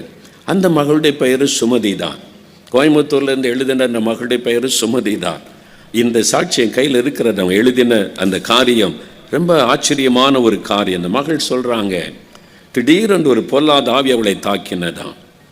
தினமும் மாலை 5 மணி வரும்போது ஒரு பயம் ஆரம்பிக்கும். பகலெல்லாம் நல்லா இருப்பாங்க, தன்னுடைய கடமைகளை நிறைவேற்றுவாங்க. 5 மணி ஆகும்போது அவங்களுக்குள்ள ஒரு பயம் உண்டாகும். ஒரு ஆவி வந்து பேசும். என்ன பேசும்? செத்து போயிரு, தற்கொலை பண்ணி மறித்து விடு, ஒரு நாளெல்லாம் இந்த உலகத்தில் வாழ முடியாது, இதெல்லாம் சரியாகாது, அவ்வளோதான், நீ வாழ்க்கையை முடித்துக்கொள். இரவு முழுவதும் பேசும். அந்த குரல் கேட்டுக்கொண்டே இருக்கும், சத்தம் கேட்டுக்கொண்டே இருக்கும். என்ன செய்வதுன்னு தெரியல. குடும்பத்தாட்ட சொன்னாங்க, பெற்றோர் இந்த மகளுக்காக பரிகாரம் செய்வதற்கு மந்திரவாதியிடத்தில் போனாங்க, பணத்தை செலவு பண்ணினாங்க, என்னென்ன சொன்னாங்களோ பணத்தை செலவு பண்ணி ஏதாவது பண்ணி பரிகாரம் பண்ணி என் மகளுக்கு விடுதலை வரட்டும் என்று. எல்லாம் ஓய்ந்து விட்டது, ஒன்றிலும் விடுதலை இல்லை, பணம்தான் வீணாயிற்று. மனம் உடைந்த அந்த சகோதரி சொல்ல, நான் செத்து போகணுன்னு முடிவு எடுத்துட்டேன், தற்கொலை பண்ணி செத்துடலாம். இப்படி ஒவ்வொரு நாள் இரவும் தூங்க முடியாமல் தனியாக உட்காந்து பேசுவாங்களாம். கடைசியில் சொன்ன, இப்போ பைத்தியமாகி விட்டாள், மென்டல் ஆகி விட்டாள்னு சொல்லிட்டாங்க. அதனால் வெளியே போக முடியாது. எவ்வளோ பெரிய வேதனை பாருங்கள், ஒரு மன வேதனை. கலங்கி கொண்டிருந்த போது இப்படி இந்த மகள் கஷ்டப்படுகிறாள் என்று பக்கத்து வீட்டில் உள்ளவங்க சொல்லி இருக்கிறாங்க. டிவியில் ஒரு நிகழ்ச்சி வருது, நீங்கள் பாருங்களேன், உங்களுக்கு நல்ல பிரயோஜனமாக இருக்குன்னு சொல்லி. இவங்களுக்கும் இயேசுக்கும் சம்பந்தம் இல்லை, என்னென்னவோ பணம் செலவு பண்ணி பரிகாரம் தேடி ஒன்றும் நடக்கலை. இந்த இயேசுவா நமக்கு ஏதாவது செய்வார்? நம்ம அவரை இது வரைக்கும் நம்பவும் இல்லை, அவரை பற்றி தெரியாது. சரி சொல்கிறாங்களேன்னு டிவியில் உட்காந்து பார்த்தா இயேசு செய்த அற்புதங்களை கேட்க கேட்க இப்படி ஒரு கடவுளா? நம்ம இயேசுன்னா கிறிஸ்தவ மதத்துக்கு தலைவர், அப்படி தான் நினச்சோம். இவர் எல்லாருக்கும் ஆண்டவரா? எல்லாரையும் நேசிக்கிறாரா? எல்லாருக்கும் விடுதலை கொடுக்கிறாரா? பாருங்கள், அந்த டிவிக்கு முன்னால் குடும்பமாக முழங்கால் போட்டு, இயேசுவே என்னை காப்பாற்றுங்க, நாங்கள் ஏமாந்து போய் நிற்கிறோம், ஒரு இடத்துல எங்களுக்கு விடுதலை இல்லை, எங்களை காப்பாற்றுங்கன்னு அவங்க இயேசுடைய பெயரை சொன்ன உடனே ஆண்டவர் அந்த வீட்டுக்குள்ளே இறங்கினார். ஆண்டவருடைய வல்லமை இறங்கினார். அந்த மகளுக்குள்ள அந்த அசுத்த ஆவி அலறி கொண்டு வெளியேறி போனார். அந்த வீட்டில் ஒரு கிறிஸ்தவளும் கிடையாது. அவ்வளோ பேர் கிறிஸ்துவ அறியாதவளுங்க. அப்பா அம்மா தான் பக்கத்தில் முழங்கால நிற்கிறாங்க. இயேசுன்ற பெயரை சொன்ன உடனே ஆண்டவர் வீட்டுக்குள்ளே இறங்கினார். அங்கே யாரும் அவங்களுக்காக ஜெபிக்கவும் இல்லை, ஒரு கிறிஸ்தவளும் அந்த இடத்தில் இல்லை. அசுத்தாவி அலறிக்கொண்டு வெளியேறினார். கண் முன்னால் இதை பார்க்குறாங்க பெற்றோர். எவ்வளவோ பணம் செலவு பண்ணி பரிகாரம் பண்ணி என் மகளுக்கு சுகம் இல்லை, இயேசுன்ற பேரை சொன்னா பிசாசு ஓடுதா? இப்படி ஒரு வல்லமுள்ள கடவுளா? இவர் தான் எங்களுக்கு வேண்டும் என்று முழு குடும்பமும் அவரை ஏற்றுக்கொண்டார்கள். இன்றைக்கு எனக்கு அன்பானவர்களே, இயேசு கிறிஸ்துவுடைய வல்லமை இன்றைக்கு இந்த இடத்தில் பிரசன்னமாக இருக்கிறது. உங்களுக்குள்ள ஒரு மன குழப்பம், மன அழுத்தம், இரவெல்லாம் தூங்க முடியவில்லை, என்ன செய்வது, தற்கொலை பண்ணி மறித்து விடலாமா, குழப்பத்தோடு கலக்கத்தோடு வந்திருக்கிறீங்க. உங்களுடைய ஆவியில எப்பொழுதும் ஒரு கலக்கம் உங்களை தாக்கி இருக்கிறது. பொருளாத பிசாசு கொண்டு வந்திருக்கிற பயம் என்கிற வியாதி உங்களை தாக்கி இருக்கிறது. கலக்கம் என்கிற வியாதி உங்களை தாக்கி இருக்கிறது. அதுதான் உங்களுடைய தூக்கத்தை கெடுத்து, உங்களுடைய நிம்மதியை கொலைத்து, உங்களுடைய வாழ்க்கையை கலங்க பண்ணி கொண்டு இருக்கிறது. இந்த பொருளாத சாத்தானை ஜெயித்த இயேசு இந்த இடத்தில் இருக்கிறார். அவனுடைய தலையை மிதித்து நசுக்கின இயேசு நமத்திலே பிரசன்னமாக இருக்கிறார். பிசாசின் கிரியைகளை அழிக்கும்படி வெளிப்பட்ட தேவகுமாரனாகிய இயேசு சிலுவையிலே சிந்தின இரத்தத்தின் மூலம் சாத்தானுடைய வல்லமைகளை உரிந்து கொண்டார். இயேசுவின் நாமத்திற்கு முன்பாக எந்த பிசாசின் வல்லமை நிற்க முடியாது, எந்த மந்திரவாதங்களை நிற்க முடியாது. அவர் இலவசமாய் நமக்கு விடுதலை தருகிறவர். இயேசுவினிடத்தில் வரும்போது எவ்வளவு பணம் கொண்டு வருவாய் என்று அவர் கேட்பதில்லை. எனக்கு அவனுக்கு எவ்வளவு தட்சணை தருவாய், பரிகாரம் செய்வதற்கு எவ்வளவு தருவாய் என்று கேட்பதில்லை. பாவ மன்னிப்பு இலவசம், சுகம் இலவசம், பிசாசின் கட்டளைந்து விடுதலை பெறுவது இலவசம். இயேசு கிறிஸ்து இலவசமான விடுதலை தருகிறார். நீங்கள் எங்கும் பிரயாணப்பட தேவையில்லை, உங்களை வருத்திக் கொள்ள தேவையில்லை. இருக்கிற இடத்தில் என்று கூப்பிட்டாலே அந்த இடத்தில் வந்து அற்புதம் செய்கிற ஒரே ஒரு இரட்சகர் இயேசு. இயேசு என்கிற ஆண்டவர். அவரை கூப்பிட்டு பாருங்கள், இயேசுடைய பெயரை சொல்லி பாருங்கள், உங்களுக்கு விடுதலை. அந்த பெயரிலே தான் வல்லமை இருக்கிறது, ஜீவன் இருக்கிறது, அற்புதம் இருக்கிறது. அவர்தான் நமக்காக மரித்து மரணத்தை ஜெயித்து உயிரோடு எழுந்தவர். இன்றைக்கு மரித்தும் உயிரோடு இருக்கிற ஒரே ஒருவர் இயேசு. அவர் மூலமாய் உங்களுக்கு விடுதலை உண்டு. அவர்தான் உங்களை பார்த்து சொல்லுகிறார், I am the Lord who heals you. நானே உன்னை குணமாக்குகிற கர்த்தர், நானே உன் பரிகாரியாயிருக்கிற தேவன். ஏன் கலங்குகிறாய்? ஏன் நீ அங்கலாய்க்கிறாய்? என்ன செய்வது, எங்க போவதென்று ஏன் நீ கலங்குகிறாய்? இதோ நான் உன்னை சந்திக்க வந்திருக்கிறேன். இந்த இடத்தில் இப்பொழுது என் ஆண்டவர் உங்களை தேடி வந்திருக்கிறார். பிரியமானவர்களே, அவரை நோக்கி இப்ப நாம ஜெபிக்க போகிறோம். அவருடைய வேலை வந்துவிட்டது. உங்களை தொட, உங்களுக்கு விடுதலை கொடுக்கிற வேலை. நாம் யாவரும் ஜெபிக்க எழுந்து நிற்போம். யாவரும் ஜெபம் பண்ணுவதற்காக அவருடைய சமூகத்தில் எழுந்து நிற்போம். தேங்க்யூ ஜீசஸ், உமக்கு நன்றி. ஹல்லேலூயா, உமக்கு நன்றி. தேங்க்யூ லார்ட், உமக்கு நன்றி. உங்களுடைய கலக்கம் அவருக்கு தெரியும். மத்தேயு 26:37-38 கெத்செமனே தோட்டத்தில் அவர் நுழைந்த போது என் ஆத்துமா மரணத்துக்கு ஏதுவான துக்கம் கொண்டு இருக்கிறார். இயேசு இருதயத்தில் கலங்கின சில சம்பவங்கள் வேதத்தில் எழுதப்பட்டு இருக்கிறார். அவருடைய மரண நேரம் நெருங்கி வந்தபோது சீஷர்களில் ஒருவன் அவரை காட்டி கொடுப்பான் என்று சொல்லும்போது அவர் ஆவியில் கலங்கினார் என்பதாக வேதத்தில் எழுதப்பட்டிருப்பதை நம்ம வாசிக்கிறோம். யோவான் 13:21 அதை வாசிக்கிறோம். யோவான் 11:33 பாருங்கள், லாசருவின் கல்லறை முன்பாய் நின்றபோது அவருக்கு பிரியமான பிள்ளைகள் அழுகிறதை கண்டபோது அவர் ஆவியில் கலங்கினார். ஐயோ, என் பிள்ளைகள் கலங்கி நிற்கிறாங்க, கண்ணீர் வடிக்கிறாங்களேன்னு சொல்லி நமக்காக நம்முடைய கலக்கத்தை மாற்ற அவர் ஆவியில் கலங்கினார். அவர் தனித்து விடப்பட்டார். அந்த சிலுவையில் அவர் தொங்கும் பொழுது அவருக்கு ஆறுதல் சொல்ல அவருக்கென்று கூட நிற்க ஒருவரும் இல்லை. எல்லோரும் உயிர் பயத்தில் ஓடி ஒளிந்து கொண்டார்கள். தனிமையாய் அந்த சிலுவையில் தொங்கினார். ஏன் தெரியுமா? நான் தனித்து விடப்பட்டிருக்கிறேன், என்னை புரிந்து கொள்ள யாரும் இல்லையே, எனக்கென்று என் உணர்வுகளை வேதனைகளை புரிந்து கொள்ள யார் இருக்கிறார்கள் என்று நீங்கள் கலங்குகிறீர்களா? உங்களுடைய கலக்கத்தை புரிந்து கொள்ள ஆண்டவரும் என்னை கைவிட்டு விட்டாரோ என்று எண்ணும்படியான நெருக்கத்தில் இருக்கிறீங்களா? பிதாவே, தேவனே, ஏன் என்னை கைவிட்டீர் என்று அவர் கலங்கி துயரம் அடைந்து சொல்ல காரணம், நம்முடைய வேதனைகளை அந்த சிலுவையில் சுமந்தார். உங்களுடைய வேதனைகளை சிலுவையில் அவர் ஏற்றுக்கொண்டார். உங்களுக்கு விடுதலை கொடுப்பதற்காக சிலுவையில் அந்த இரத்தம் வடிய வடிய தலையிலே முள்முடி, கைகளிலே ஆணி, கால்களிலே ஆணி, முதுகெல்லாம் வாரினால் அடித்து கிழிக்கப்பட்ட நிலைமையில் அந்த சிலுவையில் தொங்குகிறவரை பாருங்கள். உங்களுக்காக சகோதரனே, சகோதரி, உங்களுக்காக சகோதரனே, உங்களுக்காக நான் உன் பரிகாரி மகனே, உன் பரிகாரி மகளே, நான் இன்றைக்கு உனக்கு விடுதலை தருவேன், மன்னிப்பை தருவேன், சமாதானம் தருவேன், சுகம் தருவேன், விடுதலை தருவேன் என்று அவரே இந்த இடத்தில் வந்திருக்கிறார். அவரை நோக்கி இந்த 3 காரியத்துக்கு ஜெபிக்க போகிறோம். அப்படியே கண்களை மூடி இயேசுவை இந்த சிலுவையை கண் முன்னால நிறுத்தி உங்கள் எண்ணம் சிதறாமல் இருக்க கண்களை மூடிக்கொள்ளுங்க. இந்த 3 காரியத்துக்கு ஜெபிக்க போகிறோம். முதலாவது, என் ஆத்மாவில் எனக்கு சுகம் வேண்டும், எனக்குள்ளே சமாதானம் இல்லை, நிம்மதி இல்லை, நான் செய்த பாவங்கள் என்னை வேதனைப்படுத்தி கொண்டு இருக்கிறது. எபிரேயர் 9:14 சொல்லுகிறது, இயேசு கிறிஸ்துவின் ரத்தம் நம்முடைய மனசாட்சியை குற்றமற கழுவி சுத்திகரிக்க வல்லமை உள்ளது. அவருடைய ரத்தம் தான் நம்முடைய மனசாட்சியை கழுவி சுத்திகரிக்க முடியும். அவர்தான் சொல்லுகிறார், என் மகளே உன் பாவத்தை நான் சுமந்து விட்டேன், என் மகனே உன் பாவங்களை நான் சிலுவையிலே சுமந்து விட்டேன், இனிமேலும் நீ சுமக்க வேண்டிய அவசியம் இல்லை, இனிமேலும் அந்த குற்ற மனசாட்சியில் நீ கஷ்டப்பட வேண்டிய அவசியம் இல்லை, நான் உன் பாவங்களை சுமந்து விட்டேனே, உனக்காக நான் ஒரு ஆட்டுக்குட்டியாக பலியாக என்னை அர்ப்பணித்துக் கொண்டேனே, என் ரத்தத்தை எல்லாம் உனக்காக சிந்தினேனே, உன்னை மன்னிக்க நான் ஆயத்தமாயிருக்கிறேன், உன்னை பாவமர கழுவி சுத்திகரிக்க ஆயத்தமாயிருக்கிறேன், உன் மனசாட்சியை நான் சுத்திகரிக்க ஆயத்தமாயிருக்கிறேன். இன்றைக்கோடு அந்த குற்ற மனசாட்சி உன்னை விட்டு விலகும், இன்றைக்கோடு அந்த பாவங்கள் உன்னை விட்டு விலகும். இன்றைக்கு இயேசு கிறிஸ்துவின் என்னுடைய ரத்தம் உன்னை கழுவி சுத்திகரிக்கும் என்று இயேசு உங்களோடு பேசிக் கொண்டு இருக்கிறார். அவரை பாருங்கள், ஐயா என் ஆத்மாவில் ஒரு நோய் வந்துவிட்டது, இந்த பெருமை வந்துவிட்டது, இச்சை வந்துவிட்டது, ஐயோ இந்த ரகசிய பாவம் வந்துவிட்டது, இதன் சமாதானத்தை கெடுத்துக் கொண்டு இருக்கிறது, என்னால் அதை விடவும் முடியவில்லை, நிம்மதியாகவும் இருக்க முடியவில்லையே, இயேசுவே என்னை மன்னியும், இயேசுவே எனக்கு ஒரு விடுதலை தாரும் என்று சொல்லுகிறவர்களுக்காக முதலாவது நான் ஜெபிக்க போகிறேன்.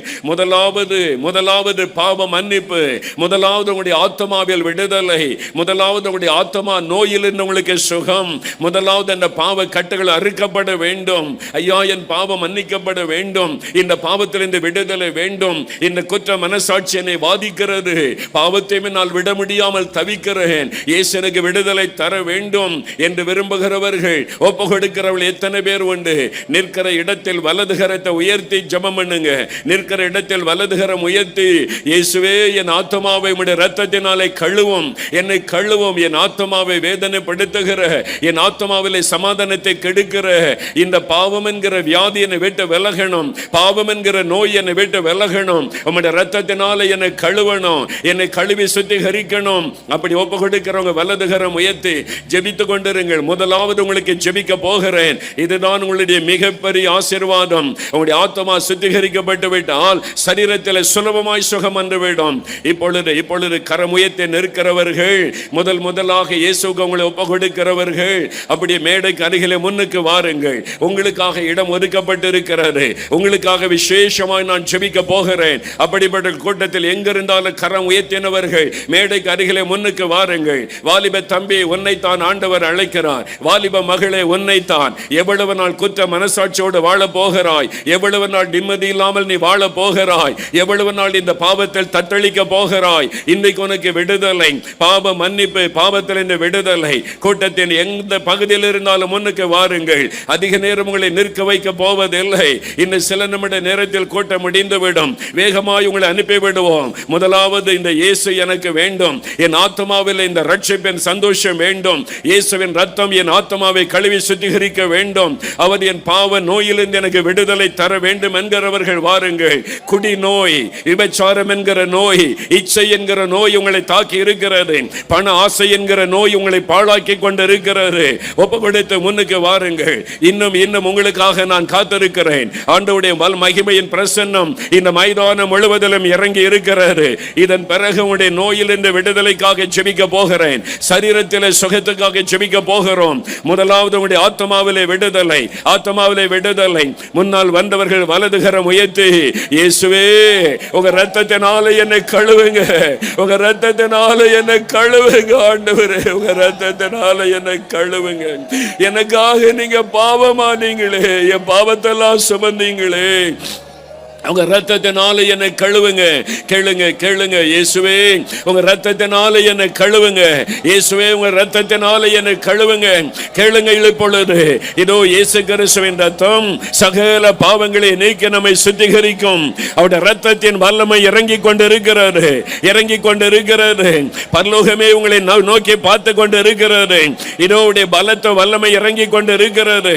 Thank you Lord. இன்னும் வந்து கொண்டிருக்கிற உங்களுக்காய் காத்திருக்கிறேன். நீங்கள் ஒவ்வொருவரும் அவருக்கு முக்கியம். ஒரே ஒரு ஆடு காணாமற் போனாலும் தேடுகிற நல்ல மெய்ப்பன் அவர். ஒரே ஒரு ஆத்மாவுக்காக பரிதபிக்கிற தேவன் அவர். என் மகளே, என் மகனே, உனக்காகத்தானே நான் சிலுவையில் அடிக்கப்பட்டு நொறுக்கப்பட்டேன். என் ஆண்டவர் வந்து நிற்கிறார். Thank you Lord. அப்படியே உம்முடைய இயேசுவே என்னை மன்னியும், இயேசுவே உம்முடைய இரத்தத்தினால் என் இருதயத்தை கழுவும். சொல்லுங்க சொல்லுங்க, இயேசுவே உம்முடைய வலது கரத்தை இருதயத்தில் வைங்க, வலது கரத்தை இருதயத்தில் வைங்க. இயேசு கிறிஸ்துவின் இரத்தம் சகல பாவங்களை நீக்கி நம்மை சுத்திகரிக்கும். சொல்லுங்க, இயேசுவே உம்முடைய இரத்தம் என்னை கழுவட்டும் ஐயா, என்னை கழுவட்டும், என் பாவங்களை மன்னிச்சிருங்க, என்னை கழுவி சுத்திகரிங்க, எனக்கு பாவத்திலிருந்து விடுதலை தந்துருங்க. இனிமேல் இந்த பாவம் எனக்கு வேண்டாம் ஆண்டவரே, இந்த மதுபானம் வேண்டாம் ஆண்டவரே, இந்த இச்சைகள் வேண்டாம் ஆண்டவரே, இந்த தவறான பாவங்கள் வேண்டாம் ஆண்டவரே, இந்த கோபம், எரிச்சல், வைராக்கியம் எல்லாம் வேண்டாம் ஆண்டவரே.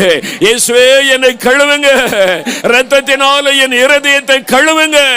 நீங்கள் ஜெபிக்க ஜெபிக்க இயேசு கிறிஸ்துவின் இரத்தத்தின் வல்லமை உங்களுக்குள் இறங்குகிறது. இப்பொழுது அவருடைய இரத்தத்தின் வல்லமை உங்களுக்குள் இறங்குகிறது. தகப்பனே, கண்ணீரோடு வந்து உங்க பிள்ளைங்க நிற்கிறாங்கப்பா. மனதுருக்கம் உள்ளவரே, ஜனங்களுக்காக பரிணமிக்கிறேன் என்று சொன்னீங்களப்பா.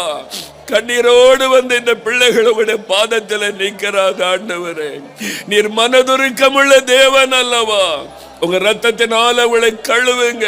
பாவ மன்னிப்பின் நிச்சயத்தை கொடுங்க, பாவ மன்னிப்பின் மகிழ்ச்சியை கொடுங்க ஆண்டவரே. ஒவ்வொருவருக்கு கொடுத்து அவளை மகிழ பண்ணுங்க. இன்று கூட இந்த பாவ கட்டுகள் அறுக்கப்பட்டு போகட்டும். பாவத்தின் வல்லமையில் இருந்து ஒரு விடுதலை உண்டாகட்டும், விடுதலை உண்டாகட்டும், விடுதலை உண்டாகட்டும். நம்முடைய ரத்தம் கழுவினதற்காய் ஸ்தோத்திரம். அப்படியே வலதுகரம் உயர்த்தி, இயேசுவே என்னை மன்னித்து விட்டதற்காய் ஸ்தோத்திரம்னு சொல்லுங்க. என்னை மன்னித்து விட்டதற்காய் ஸ்தோத்திரம், என் இருதயத்தை கழுவி விட்டதற்காய் ஸ்தோத்திரம், பாவத்தை என்னை விட்டு அப்புறப்படுத்தி விட்டதற்காய் ஸ்தோத்திரம், என் பாவத்தின் பரிகாரியே உமக்கு ஸ்தோத்திரம். ஆண்டவரை தொன்னீங்க, வாய் திறந்து இயேசுவே உமக்கு ஸ்தோத்திரம், உமக்கு ஸ்தோத்திரம், என் பாவத்தை மன்னித்ததற்காய் ஸ்தோத்திரம். ஆண்டவரை துதிக்க துதிக்க உங்களுடைய உள்ள மகிழ்ச்சியினால் நிரப்பப்படுகிறது, மகிழ்ச்சியினால் நிரப்பப்படுகிறது, உங்களுடைய உள்ள மகிழ்ச்சியினால் நிரப்பப்படுகிறது. Thank you Lord. உமக்கு நன்றி, உமக்கு நன்றி, உமக்கு நன்றி. ஜேம்ஸ், ஜேம்ஸ் ராஜன் என்பது உங்களுடைய முழு பெயர். ஆண்டவரே, என் பாவத்தை மன்னிச்சு எனக்கு விடுதலை தாங்கன்னு செபித்தீங்க. அவருடைய ரத்தம் உங்களை கழுவி விட்டார், குற்ற மனசாட்சி உங்களை விட்டு விலகி விட்டார். இனி பழைய பாவத்துக்கு உங்களுக்கு சம்பந்தம் இல்லை. அவருடைய ரத்தத்தினால் இன்றைக்கு நீங்கள் மீட்கப்பட்டீர்கள். இயேசுவுக்கு ஸ்தோத்திரம் என்று மகிமைப்படுத்துங்க.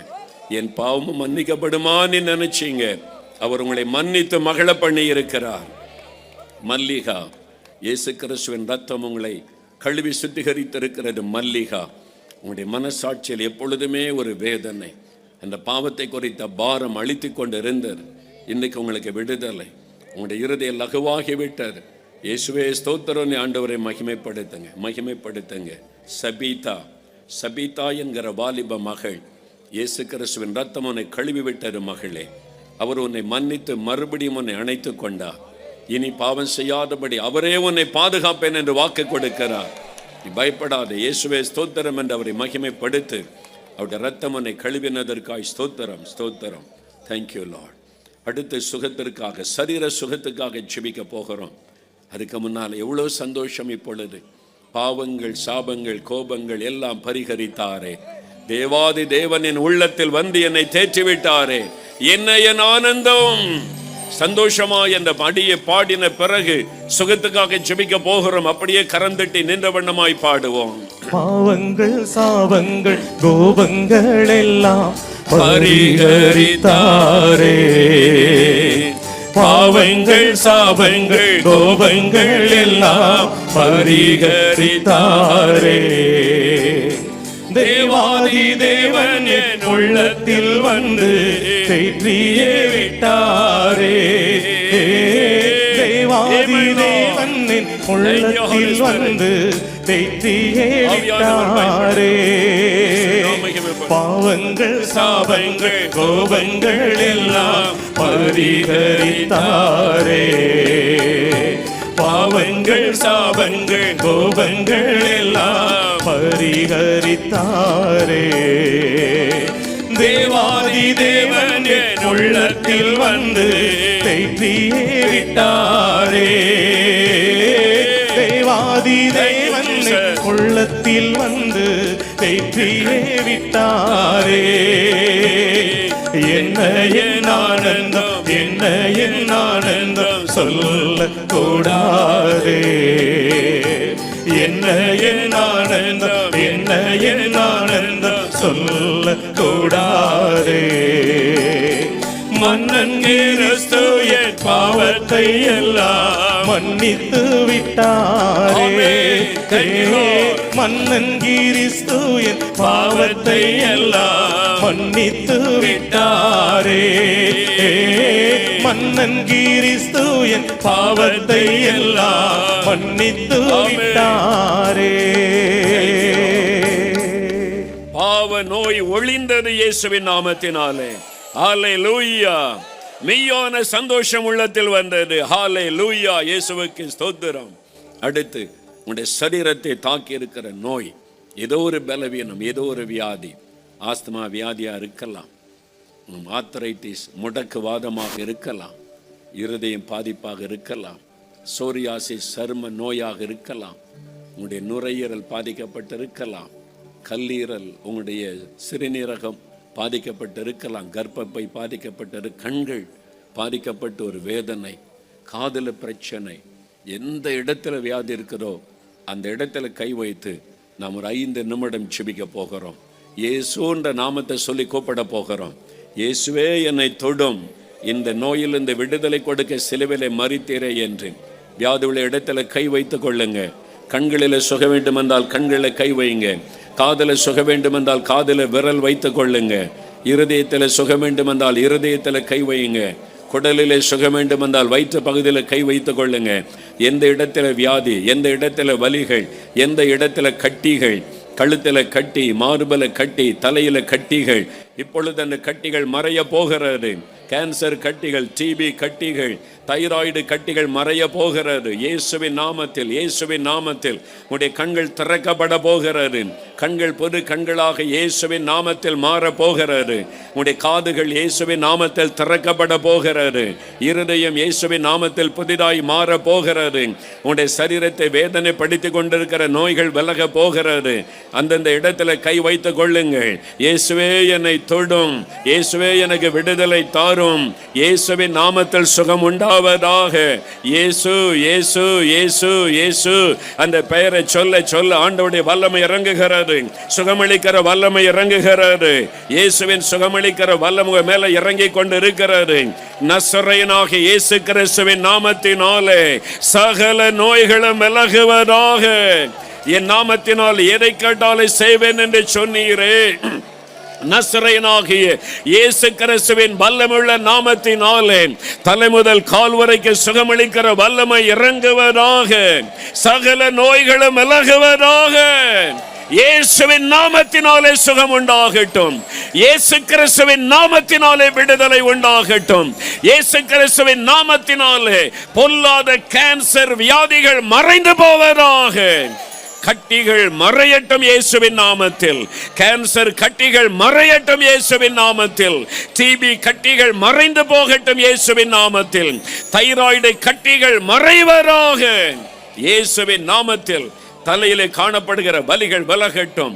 தலைக்குள்ளே காணப்படுகிற எல்லா கட்டிகளும் மறையட்டும்.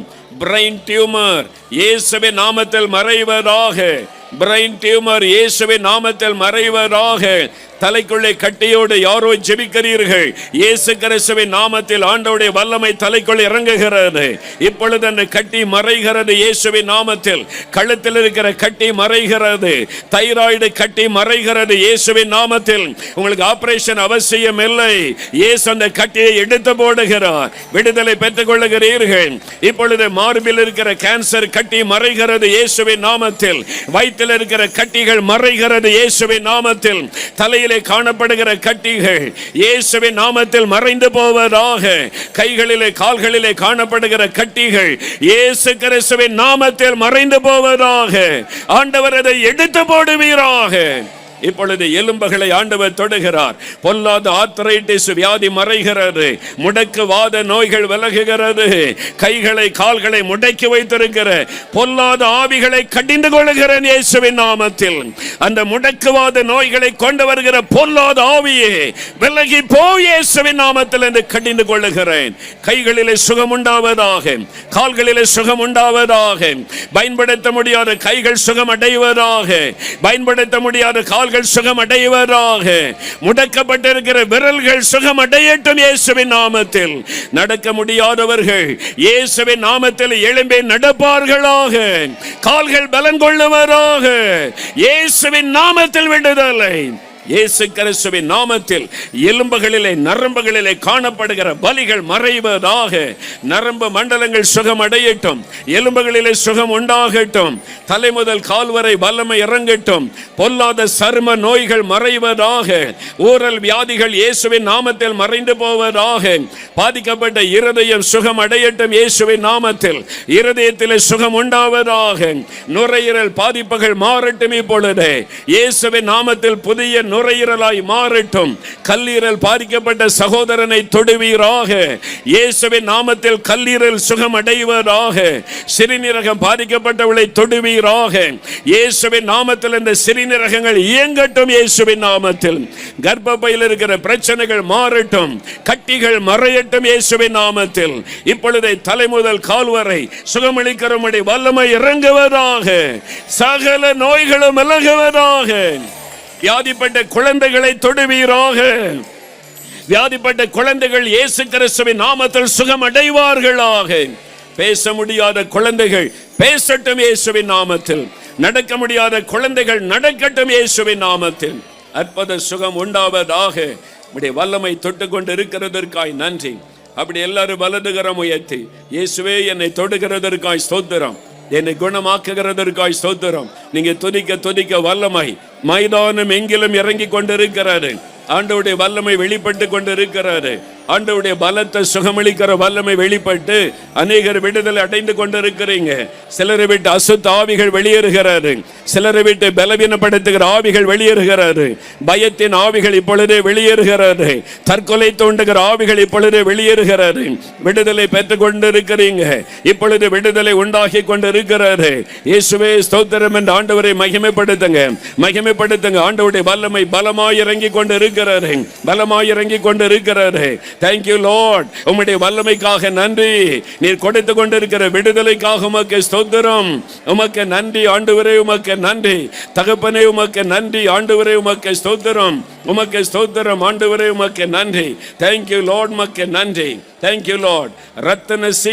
ரத்தன சிங் ஆண்டவருடைய கரம் உங்களை தொடுகிறாரு. ஒரு பயத்தின் ஆவி உங்களை விட்டு விலகுகிறாரு. உங்களுடைய சரீரம் முழுவதையும் பலவீனப்படுத்தி உங்களுக்குள்ளே மரண பயத்தை வைத்திருந்த ஆவி இயேசுவின் நாமத்தில் இன்றைக்கு உங்களை விட்டு விலகுகிறது. விடுதலைக்காக ஆண்டவருக்கு நன்றி சொல்லுங்கள். இப்பொழுது இயேசுவுக்கு நன்றி என்று சொல்லுங்கள். கதிரேசன் இயேசுவை தேடி நீங்கள் வந்தீர்கள். இப்பொழுது உங்களுடைய சரீரத்தை வாதித்துக் கொண்டிருந்த பொருளாத நோய்கள் இயேசு கிறிஸ்துவின் நாமத்தில் விலகுகிறது. பாதிக்கப்பட்ட எலும்புகளுக்குள்ளும் நரம்புகளுக்குள்ளும் ஆண்டவருடைய வல்லமை இறங்குகிறது. அந்த வலிகள் எல்லாம் மறைகிறது இயேசுவின் நாமத்தில். இயேசுவே ஸ்தோத்திரம் என்று ஆண்டவரை மகிமைப்படுத்துங்கள். இயேசுவின் நாமத்தில் உங்களுக்கு விடுதலை உண்டாகி கொண்டிருக்கிறது. இயேசுவே ஸ்தோத்திரம் என்று ஆண்டவரை மகிமைப்படுத்துங்கள். இப்பொழுது வனிதா என்கிற மகள், உன்னுடைய தலையிலே பாதிப்பு இருக்கிறது. தலையிலே வரக்கூடிய வலி உனக்கு ஒரு மரண வேதனை கொடுக்கிறதாக இருக்கிறது. அந்த நோயை கொண்டு வந்த பொல்லாத ஆவி விலகுகிறது மகளே. இன்றைக்கு உனக்கு விடுதலை, இயேசுவின் நாமத்தில் விடுதலை. இயேசுவை உமக்கு ஸ்தோத்திரம் என்று ஆண்டவரை மகிமைப்படுத்து அந்த விடுதலை பெற்றுக் கொள்ளுகிறாய். கௌசல்யா என்கிற மகள், ஆண்டவருடைய வல்லமை உடைய வயிற்று பகுதியில் இறங்குகிறது. வயிற்றிலே உண்டாகிற காந்தல், அந்த எரிவு இயேசுவின் நாமத்தில் மறைகிறது. அந்த பொல்லாத ஆவி உடைய வயிற்று பகுதியை விட்டு விலகுகிறது. இயேசுவின் நாமத்தில் உங்களுக்கு விடுதலை, இயேசுவுக்கு நன்றி என்று ஆண்டவரை மகிமைப்படுத்துங்கள். இயேசுவே ஸ்தோத்திரம் என்று சொல்லுங்கள். இப்பொழுது இயேசுவின் தழும்புள்ள கரத்தினால் சுகம் அடைகிறீர்கள்.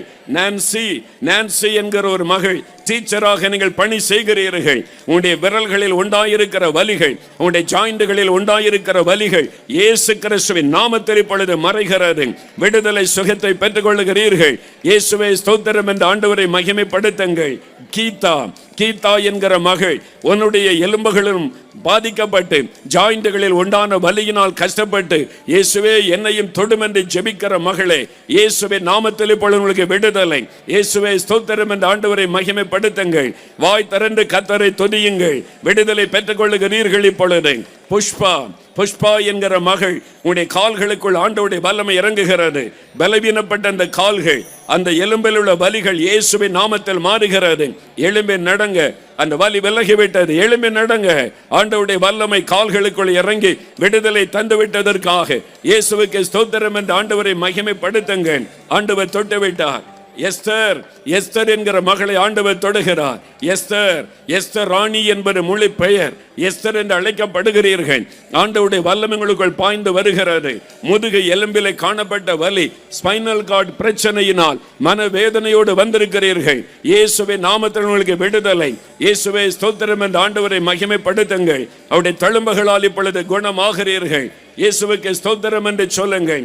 மிஸ்டர் கருணாகரன், இயேசுடைய வல்லமை உங்களை தொடுகிறது. கருணாகரன், அடிக்கடி ஒரு மயக்கம் உங்களை தாக்குகிறது. உங்களுடைய இருதயத்தில் மரண பயம் இருக்கிறது. இயேசுவின் நாமத்தில் இன்றைக்கு உங்களுக்கு விடுதலை. அந்த நோயை கொண்டு வந்த ஆவி விலகுகிறது. மரண பயம் உங்களை விட்டு விலகுகிறது. இயேசுவின் நாமத்தில் இந்த விடுதலை பெற்றுக் கொள்ளுகிறீர்கள். இயேசுவுக்கு நன்றி என்று ஆண்டவரை மகிமைப்படுத்துங்கள். இப்பொழுது எனக்கு அன்பு சகோதரன் ஜான் தாமஸ், ஆண்டவருடைய கரங்களை தொடுகிறது. ஜான் தாமஸ், இயேசுவே என் பாவங்களை மன்னித்து என்னை குணமாக்கும் என்று ஜெபித்தீர்கள். ஆகவே இயேசுடைய தழும்புள்ள கரங்களை தொடுகிறது. அவர் உங்களுடைய அக்கிரமங்களை மன்னித்து உங்களுடைய நோய்களை மாற்றுகிறார். இப்பொழுது சரீரத்தில் பூரண விடுதலை உணர்கிறீர்கள். இயேசுவுக்கு ஸ்தோத்திரம் என்று ஆண்டவரை மகிமைப்படுத்துங்கள். சந்திரன் சர்ம நோயினால் பாதிக்கப்பட்டு ஐயோ நானும் இந்த ஊரல் வியாதியினால் ஒரு நரக வேதனை படுகிறேன் என்று ஜெபிக்கிற சந்திரன், ஆண்டவருடைய வல்லமைகள் மேலே இறங்குகிறது. பொல்லாத சர்ம நோய் இயேசுவின் நாமத்தில் விலகுகிறது. இப்பொழுதே இந்த ஊரல் எல்லாம் மறைகிறது. இயேசுவுக்கு ஸ்தோத்திரம் என்று ஆண்டவரை மகிமைப்படுத்துங்கள். ஆண்டவருக்கு ஸ்தோத்திரம் என்று சொல்லுங்கள். இப்பொழுது திவ்யா, மகளே திவ்யா, இயேசுடைய கரம் உன்னை தொடுகிறது. மகளே, உன் கண்களிலே பிரச்சனையோடு ஜெபம் பண்ணுகிறாய். இயேசுவின் நாமத்தில் உன் கண்களிலே தெளிவான பார்வை வருகிறது. கண்ணில் இருக்கிற வலியும் வேதனை மறைகிறது. இயேசுவுக்கு ஸ்தோத்திரம் என்று ஆண்டவரை மகிமைப்படுத்து. ஆண்டவருடைய கரம் அற்புதம் செய்கிறதற்காக நன்றி. Thank you Lord. எல்லாரும் வலது கரம் உயர்த்தி ஸ்தோத்திரம் பண்ணுங்க. இயேசுவே நன்றி, என்னை தொடுகிறதற்காய் நன்றி, உமக்கு ஸ்தோத்திரம்னு சொல்லுங்க. செல்வம் என்ற சகோதரன், நீங்கள் இயேசுவே எனக்கும் ஒரு அற்புதம் செய்யும் என்று நீங்கள் கேட்கிறீங்க. என் மேல உமக்கு அன்பு இருந்தா என்னை பெயர் சொல்லி அழைத்து விடுதலை ஆக்கும் என்று சொல்லுகிறீர்கள். இயேசு உங்களை நேசிக்கிறபடினால் அழைக்கிறார். அவருடைய வல்லமைகளுக்குள் பாய்ந்து வருகிறது. இன்றைக்கு உங்களுக்கு விடுதலை. பல நோய்கள், பல பிரச்சனைகள் எல்லாவற்றிலும் விடுதலை. ஆண்டவர் உங்களுக்கு ஒரு புதிய ஆரம்பத்தை தருகிறார். இப்பொழுதே சரீரத்தோட பலவீனம் எல்லாம் ஓடி மறைகிறது. விடுதலைக்காக இயேசுவுக்கு நன்றி சொல்லுங்கள். அல்லேலூயா, உமக்கு நன்றி, உமக்கு நன்றி ஆண்டவரே. ஆவியானவர் சொல்லுகிறார், இந்த இடத்தில் ஆவியிலே பாதிக்கப்பட்டு டிப்ரெஷன், மன அழுத்தம், பயம், இரவிலே தூங்க முடிவது இல்லை, தற்கொலை எண்ணம், இதில் போராடுகிற பலர் இந்த இடத்தில் காணப்படுகிறீர்கள். ஆண்டவர் சொல்லுகிறார், இப்பொழுது அந்த பொல்லாத ஆவியின் கிரியைகளை அழிக்கிற நேரம் வந்துவிட்டது. என் வல்லமை நான் அனுப்புகிறேன். அந்த ஆவியின் கிரியைகள் அழிக்கப்படும் என்று ஆண்டவர் சொல்லுகிறார். இப்பொழுது எல்லாரும் இந்த மாதிரி பாதிப்பை எனக்கு இருக்கிறது. பயம், கலக்கம், இரவிலே தூங்க முடியவில்லை, பயப்படுத்துகிற சொப்பனம், என் ஆவியிலே ஒரு போராட்டம் இருக்கிறது, மன அழுத்தம் இருக்கிறது. ஆண்டவர் எனக்கு ஒரு விடுதலை தர வேண்டும் என்கிறவர்கள் வலது கரத்தை உயர்த்தி கொள்ளுங்க. இப்பொழுது ஆண்டவருடைய வல்லமை பலமாய் இறங்க போகிறது. பொல்லாத ஆவிகள் விலக போகிறது. உங்களை விட்டு அந்த ஆவிகள் வெளியேற போகிறது. தகப்பனே, இதோ உம்முடைய பிள்ளைகள் விசுவாசத்தோடு கரமுயர்த்தி நிற்கிறாங்க.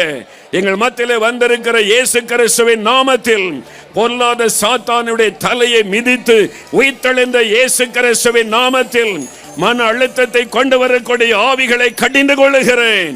பயத்தை கொண்டு வருகிற பொல்லாத ஆவிகள் இயேசு கிறிஸ்துவின் நாமத்தில் விலகுவதாக. மரண போராட்டத்தை கொண்டு வரக்கூடிய ஆவிகள் இயேசுவின் நாமத்தில் விலகுவதாக. தற்கொலை எண்ணங்களை தூண்டுகிற பொல்லாத அசுத்த ஆவிகள் இயேசுவின் நாமத்தில் விலகுவதாக. பொல்லாத மந்திரவாத கிரியைகள், பில்லிசூனிய கிரியைகள் இயேசுவின் நாமத்தில் எரிந்து போவதாக. தகடுகள் எரியட்டும் இயேசுவின் நாமத்தில். இனி உம்முடைய பிள்ளைகள் மீது ஒரு சாத்தானுக்கும் அதிகாரம் இல்லை. அந்த கிரியைகள் எல்லாம் அழியட்டும் இயேசுவின் நாமத்தில். விடுதலை உண்டாகிறது. வின்சென்ட், அன்பு சகோதரனே வின்சென்ட், உடைய மன அழுத்தம், அதை கொண்டு வந்த டிப்ரெஷனை கொண்டு வந்த ஆவி விலகுகிறது இயேசுவின் நாமத்தில். விடுதலை பெற்றுக் கொள்ளுகிறீர்கள். இயேசுவுக்கு நன்றி என்ற ஆண்டவரை மகிமைப்படுத்துங்கள். லீலா என்கிற சகோதரி, மன அழுத்தத்தினால் இரவிலே தூங்க முடியாமல் கலங்குகிற உங்களுக்கு விடுதலை. இயேசுவுக்கு ஸ்தோத்திரம் சொல்லுங்க.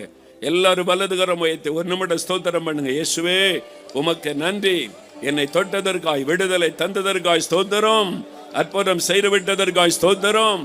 மனதார உம்மை துதிக்கிறோம். அல்லேலூயா என்று உம்மை போற்றுகிறோம். அல்லேலூயா. கடைசியாய் மற்ற ஆசீர்வாதங்களுக்காய் செபிக்க போகிறோம். உங்களுடைய வேலை, உங்களுடைய வருமானம், கடன் பிரச்சனை மாறு, குடும்ப ஆசீர்வாதம், கற்பத்தின் ஆசீர்வாதம் ஜெபம் பண்ணி முடிக்க போறோம். இப்ப எல்லாம் வலதுகரம் வைத்துங்க. உங்களுக்கு என்ன ஆசீர்வாதம் வேணும்?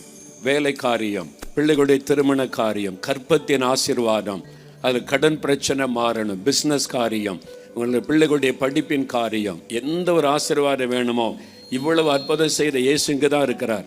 2 நிமிஷம் எல்லாம் கண்களை மூடி, இயேசுவே எனக்கு இந்த காரியத்தில் அற்புதம் வேணும், என் குடும்பத்தில் இந்த அற்புதம் செய்யுங்க. கேளுங்க கேளுங்க கேளுங்க. வாய் திறந்து, இயேசுவே என்னை ஆசீர்வதிங்க, என் குடும்பத்தை ஆசீர்வதிங்க, என் பிள்ளைகளை ஆசீர்வதிங்க, படிப்பில் ஆசீர்வதிங்க, வேலைக்கு வழி திறந்து தாங்க, பிஸ்னஸ் ஆசீர்வதிங்க. கேளுங்க. இயேசுவே இயேசுவே அந்த பெயரை சொல்லுங்க. இயேசுவின் பெயரை சொல்லி சொல்லி சொல்லி ஜெபிக்க ஜெபிக்க ஜெபிக்க ஆண்டவருடைய வல்லமை இறங்குகிறாரு. ஆண்டவருடைய வல்லமை இறங்குகிறது. சுதாகர் இயேசுடைய ஜெபத்தை கேட்டார். சுதாகர், உங்களுடைய சரீரத்தில் வியாதியும் மறைகிறது. இதுவரை இழந்து போன எல்லாவற்றையும் கர்த்தர் உங்களுக்கு திரும்ப தருகிறார். இழப்பின் நிமித்தம் மனம் உடைந்து தற்கொலை செய்து செத்து விடலாம் என்ற எண்ணத்தோடு வந்த சுதாகர், இயேசுவின் நாமத்தில் இன்னைக்கு உங்களுக்கு விடுதலை. இனி ஆசீர்வாதத்தை காண்பீங்க. பயப்படாதுங்க பயப்படாதுங்க. இனி நன்மை உங்களுடைய வாழ்க்கையில நடப்பதை காண்பீர்கள். இயேசு உங்களுக்கு வாக்கு கொடுக்கிறார். ஸ்தோத்திரம் பண்ணுங்க. தகப்பனே, இந்த பிள்ளைகள் ஒவ்வொருவரையும் நீங்க ஆசீர்வதிக்கணும்ப்பா. இவங்களுக்காக நீங்க சிலுவை சுமந்ததை நினைத்தருளும். குடும்பத்தில் சமாதானம் உண்டாயிருப்பதாக. குடும்பத்தில் ரட்சிக்கப்படாதவளை ரட்சித்தவளை ஆசீர்வதிப்பீராக. படிக்கிற பிள்ளைகளுக்கு ஞானத்தை கொடுத்து படிப்பிலே வெற்றியை கொடுத்து உயர்த்துவீராக. எக்ஸாம் எழுத போகிற பிள்ளைகளுக்கு ஜெயம் கொடுப்பீராக. மேல் படிப்பிற்கு வழிகளை திறந்து கொடுப்பீராக. ஆண்டவரே, கடன் பிரச்சனையில கஷ்டப்படுகிற பிள்ளைகளை ஆசீர்வதியும். இயேசு கிறிஸ்துவின் நாமத்தில் கடன் பிரச்சனைகள் மாறுவதாக. கடன் பிரச்சனைகள் நீங்குவதாக. வறுமை விலகட்டும் இயேசுவின் நாமத்தில். இன்றைக்கே ஒரு அற்புதம் நடப்பதாக. திருமண காரியங்களை வாய்க்க பண்ணும். ஆசீர்வாதமான குடும்ப வாழ்க்கை அமைத்து கொடுப்பீராக. தகப்பனே, குழந்தை இல்லாமல் ஜெபிக்கிறாங்கப்பா. கற்பத்தின் ஆசீர்வாதத்திற்காக ஜெபிக்கிறாங்க. ஆண்டவரே, கண்ணீரோடு இருக்கிற அந்த பிள்ளைகளை தொடுங்க. இயேசு கிறிஸ்துவின் நாமத்தில் கற்பத்தின் ஆசீர்வாதம் உண்டாவதாக. தடைகள் விலகுவதாக. இயேசுவின் நாமத்தில் ஆசீர்வதித்து நீர் மகிழ பண்ணுவீராக. உம்முடைய கரம் தொட்டதற்காக நன்றி அப்பா. என்னென்ன ஆசீர்வாதம் வேண்டும் என்று பிள்ளைகள் ஜெபிக்கிறார்களோ அத்தனை ஆசீர்வாதங்களும் இயேசு கிறிஸ்துவின் நாமத்தில் உண்டாவதாக. ஒவ்வொருவருக்கும் உண்டாகட்டும். நீர் ஆசீர்வதித்ததற்காய் ஸ்தோத்திரம். நீரே பரிகாரியாகிய கர்த்தர் என்பதை விளங்க பண்ணினதற்காய் ஸ்தோத்திரம். எல்லா மகிமை இயேசு ராஜாவிற்கு செலுத்துகிறோம். பிள்ளைகள் வீடுகளுக்கு திரும்பி செல்லும் பொழுது அவர்கள் போகிற பஸ்ல, வேன்ல, கார்ல, பைக்ல, சைக்கிள்ல, எதுல போனாலும் உம்முடைய பாதுகாப்பின் தூதர்கள் கூட இருந்து பாதுகாத்து நடத்தட்டும். பத்திரமாய் போய் சேர கிருபை தாரும். வீட்டிலே போய் பார்க்கும் பொழுது அற்புதங்கள் நடந்திருப்பதாக. வீட்டிலே சுகம் உண்டாயிருப்பதாக. வியாதி கட்டுகள் அறுக்கப்பட்டு போயிருப்பதாக. அற்புதங்களை காண செய்யும். தகப்பனே, அப்பிரயோஜனமான ஊழியக்காரன், நான் கடமையை மாத்திரம் செய்தேன். எல்லா மகிமையும் இயேசு ராஜாவிற்கு மாத்திரமே உண்டாவதாக. இயேசு கிறிஸ்துவின் நாமத்தில் ஜெபிக்கிறோம் பிதாவே. ஆமென்.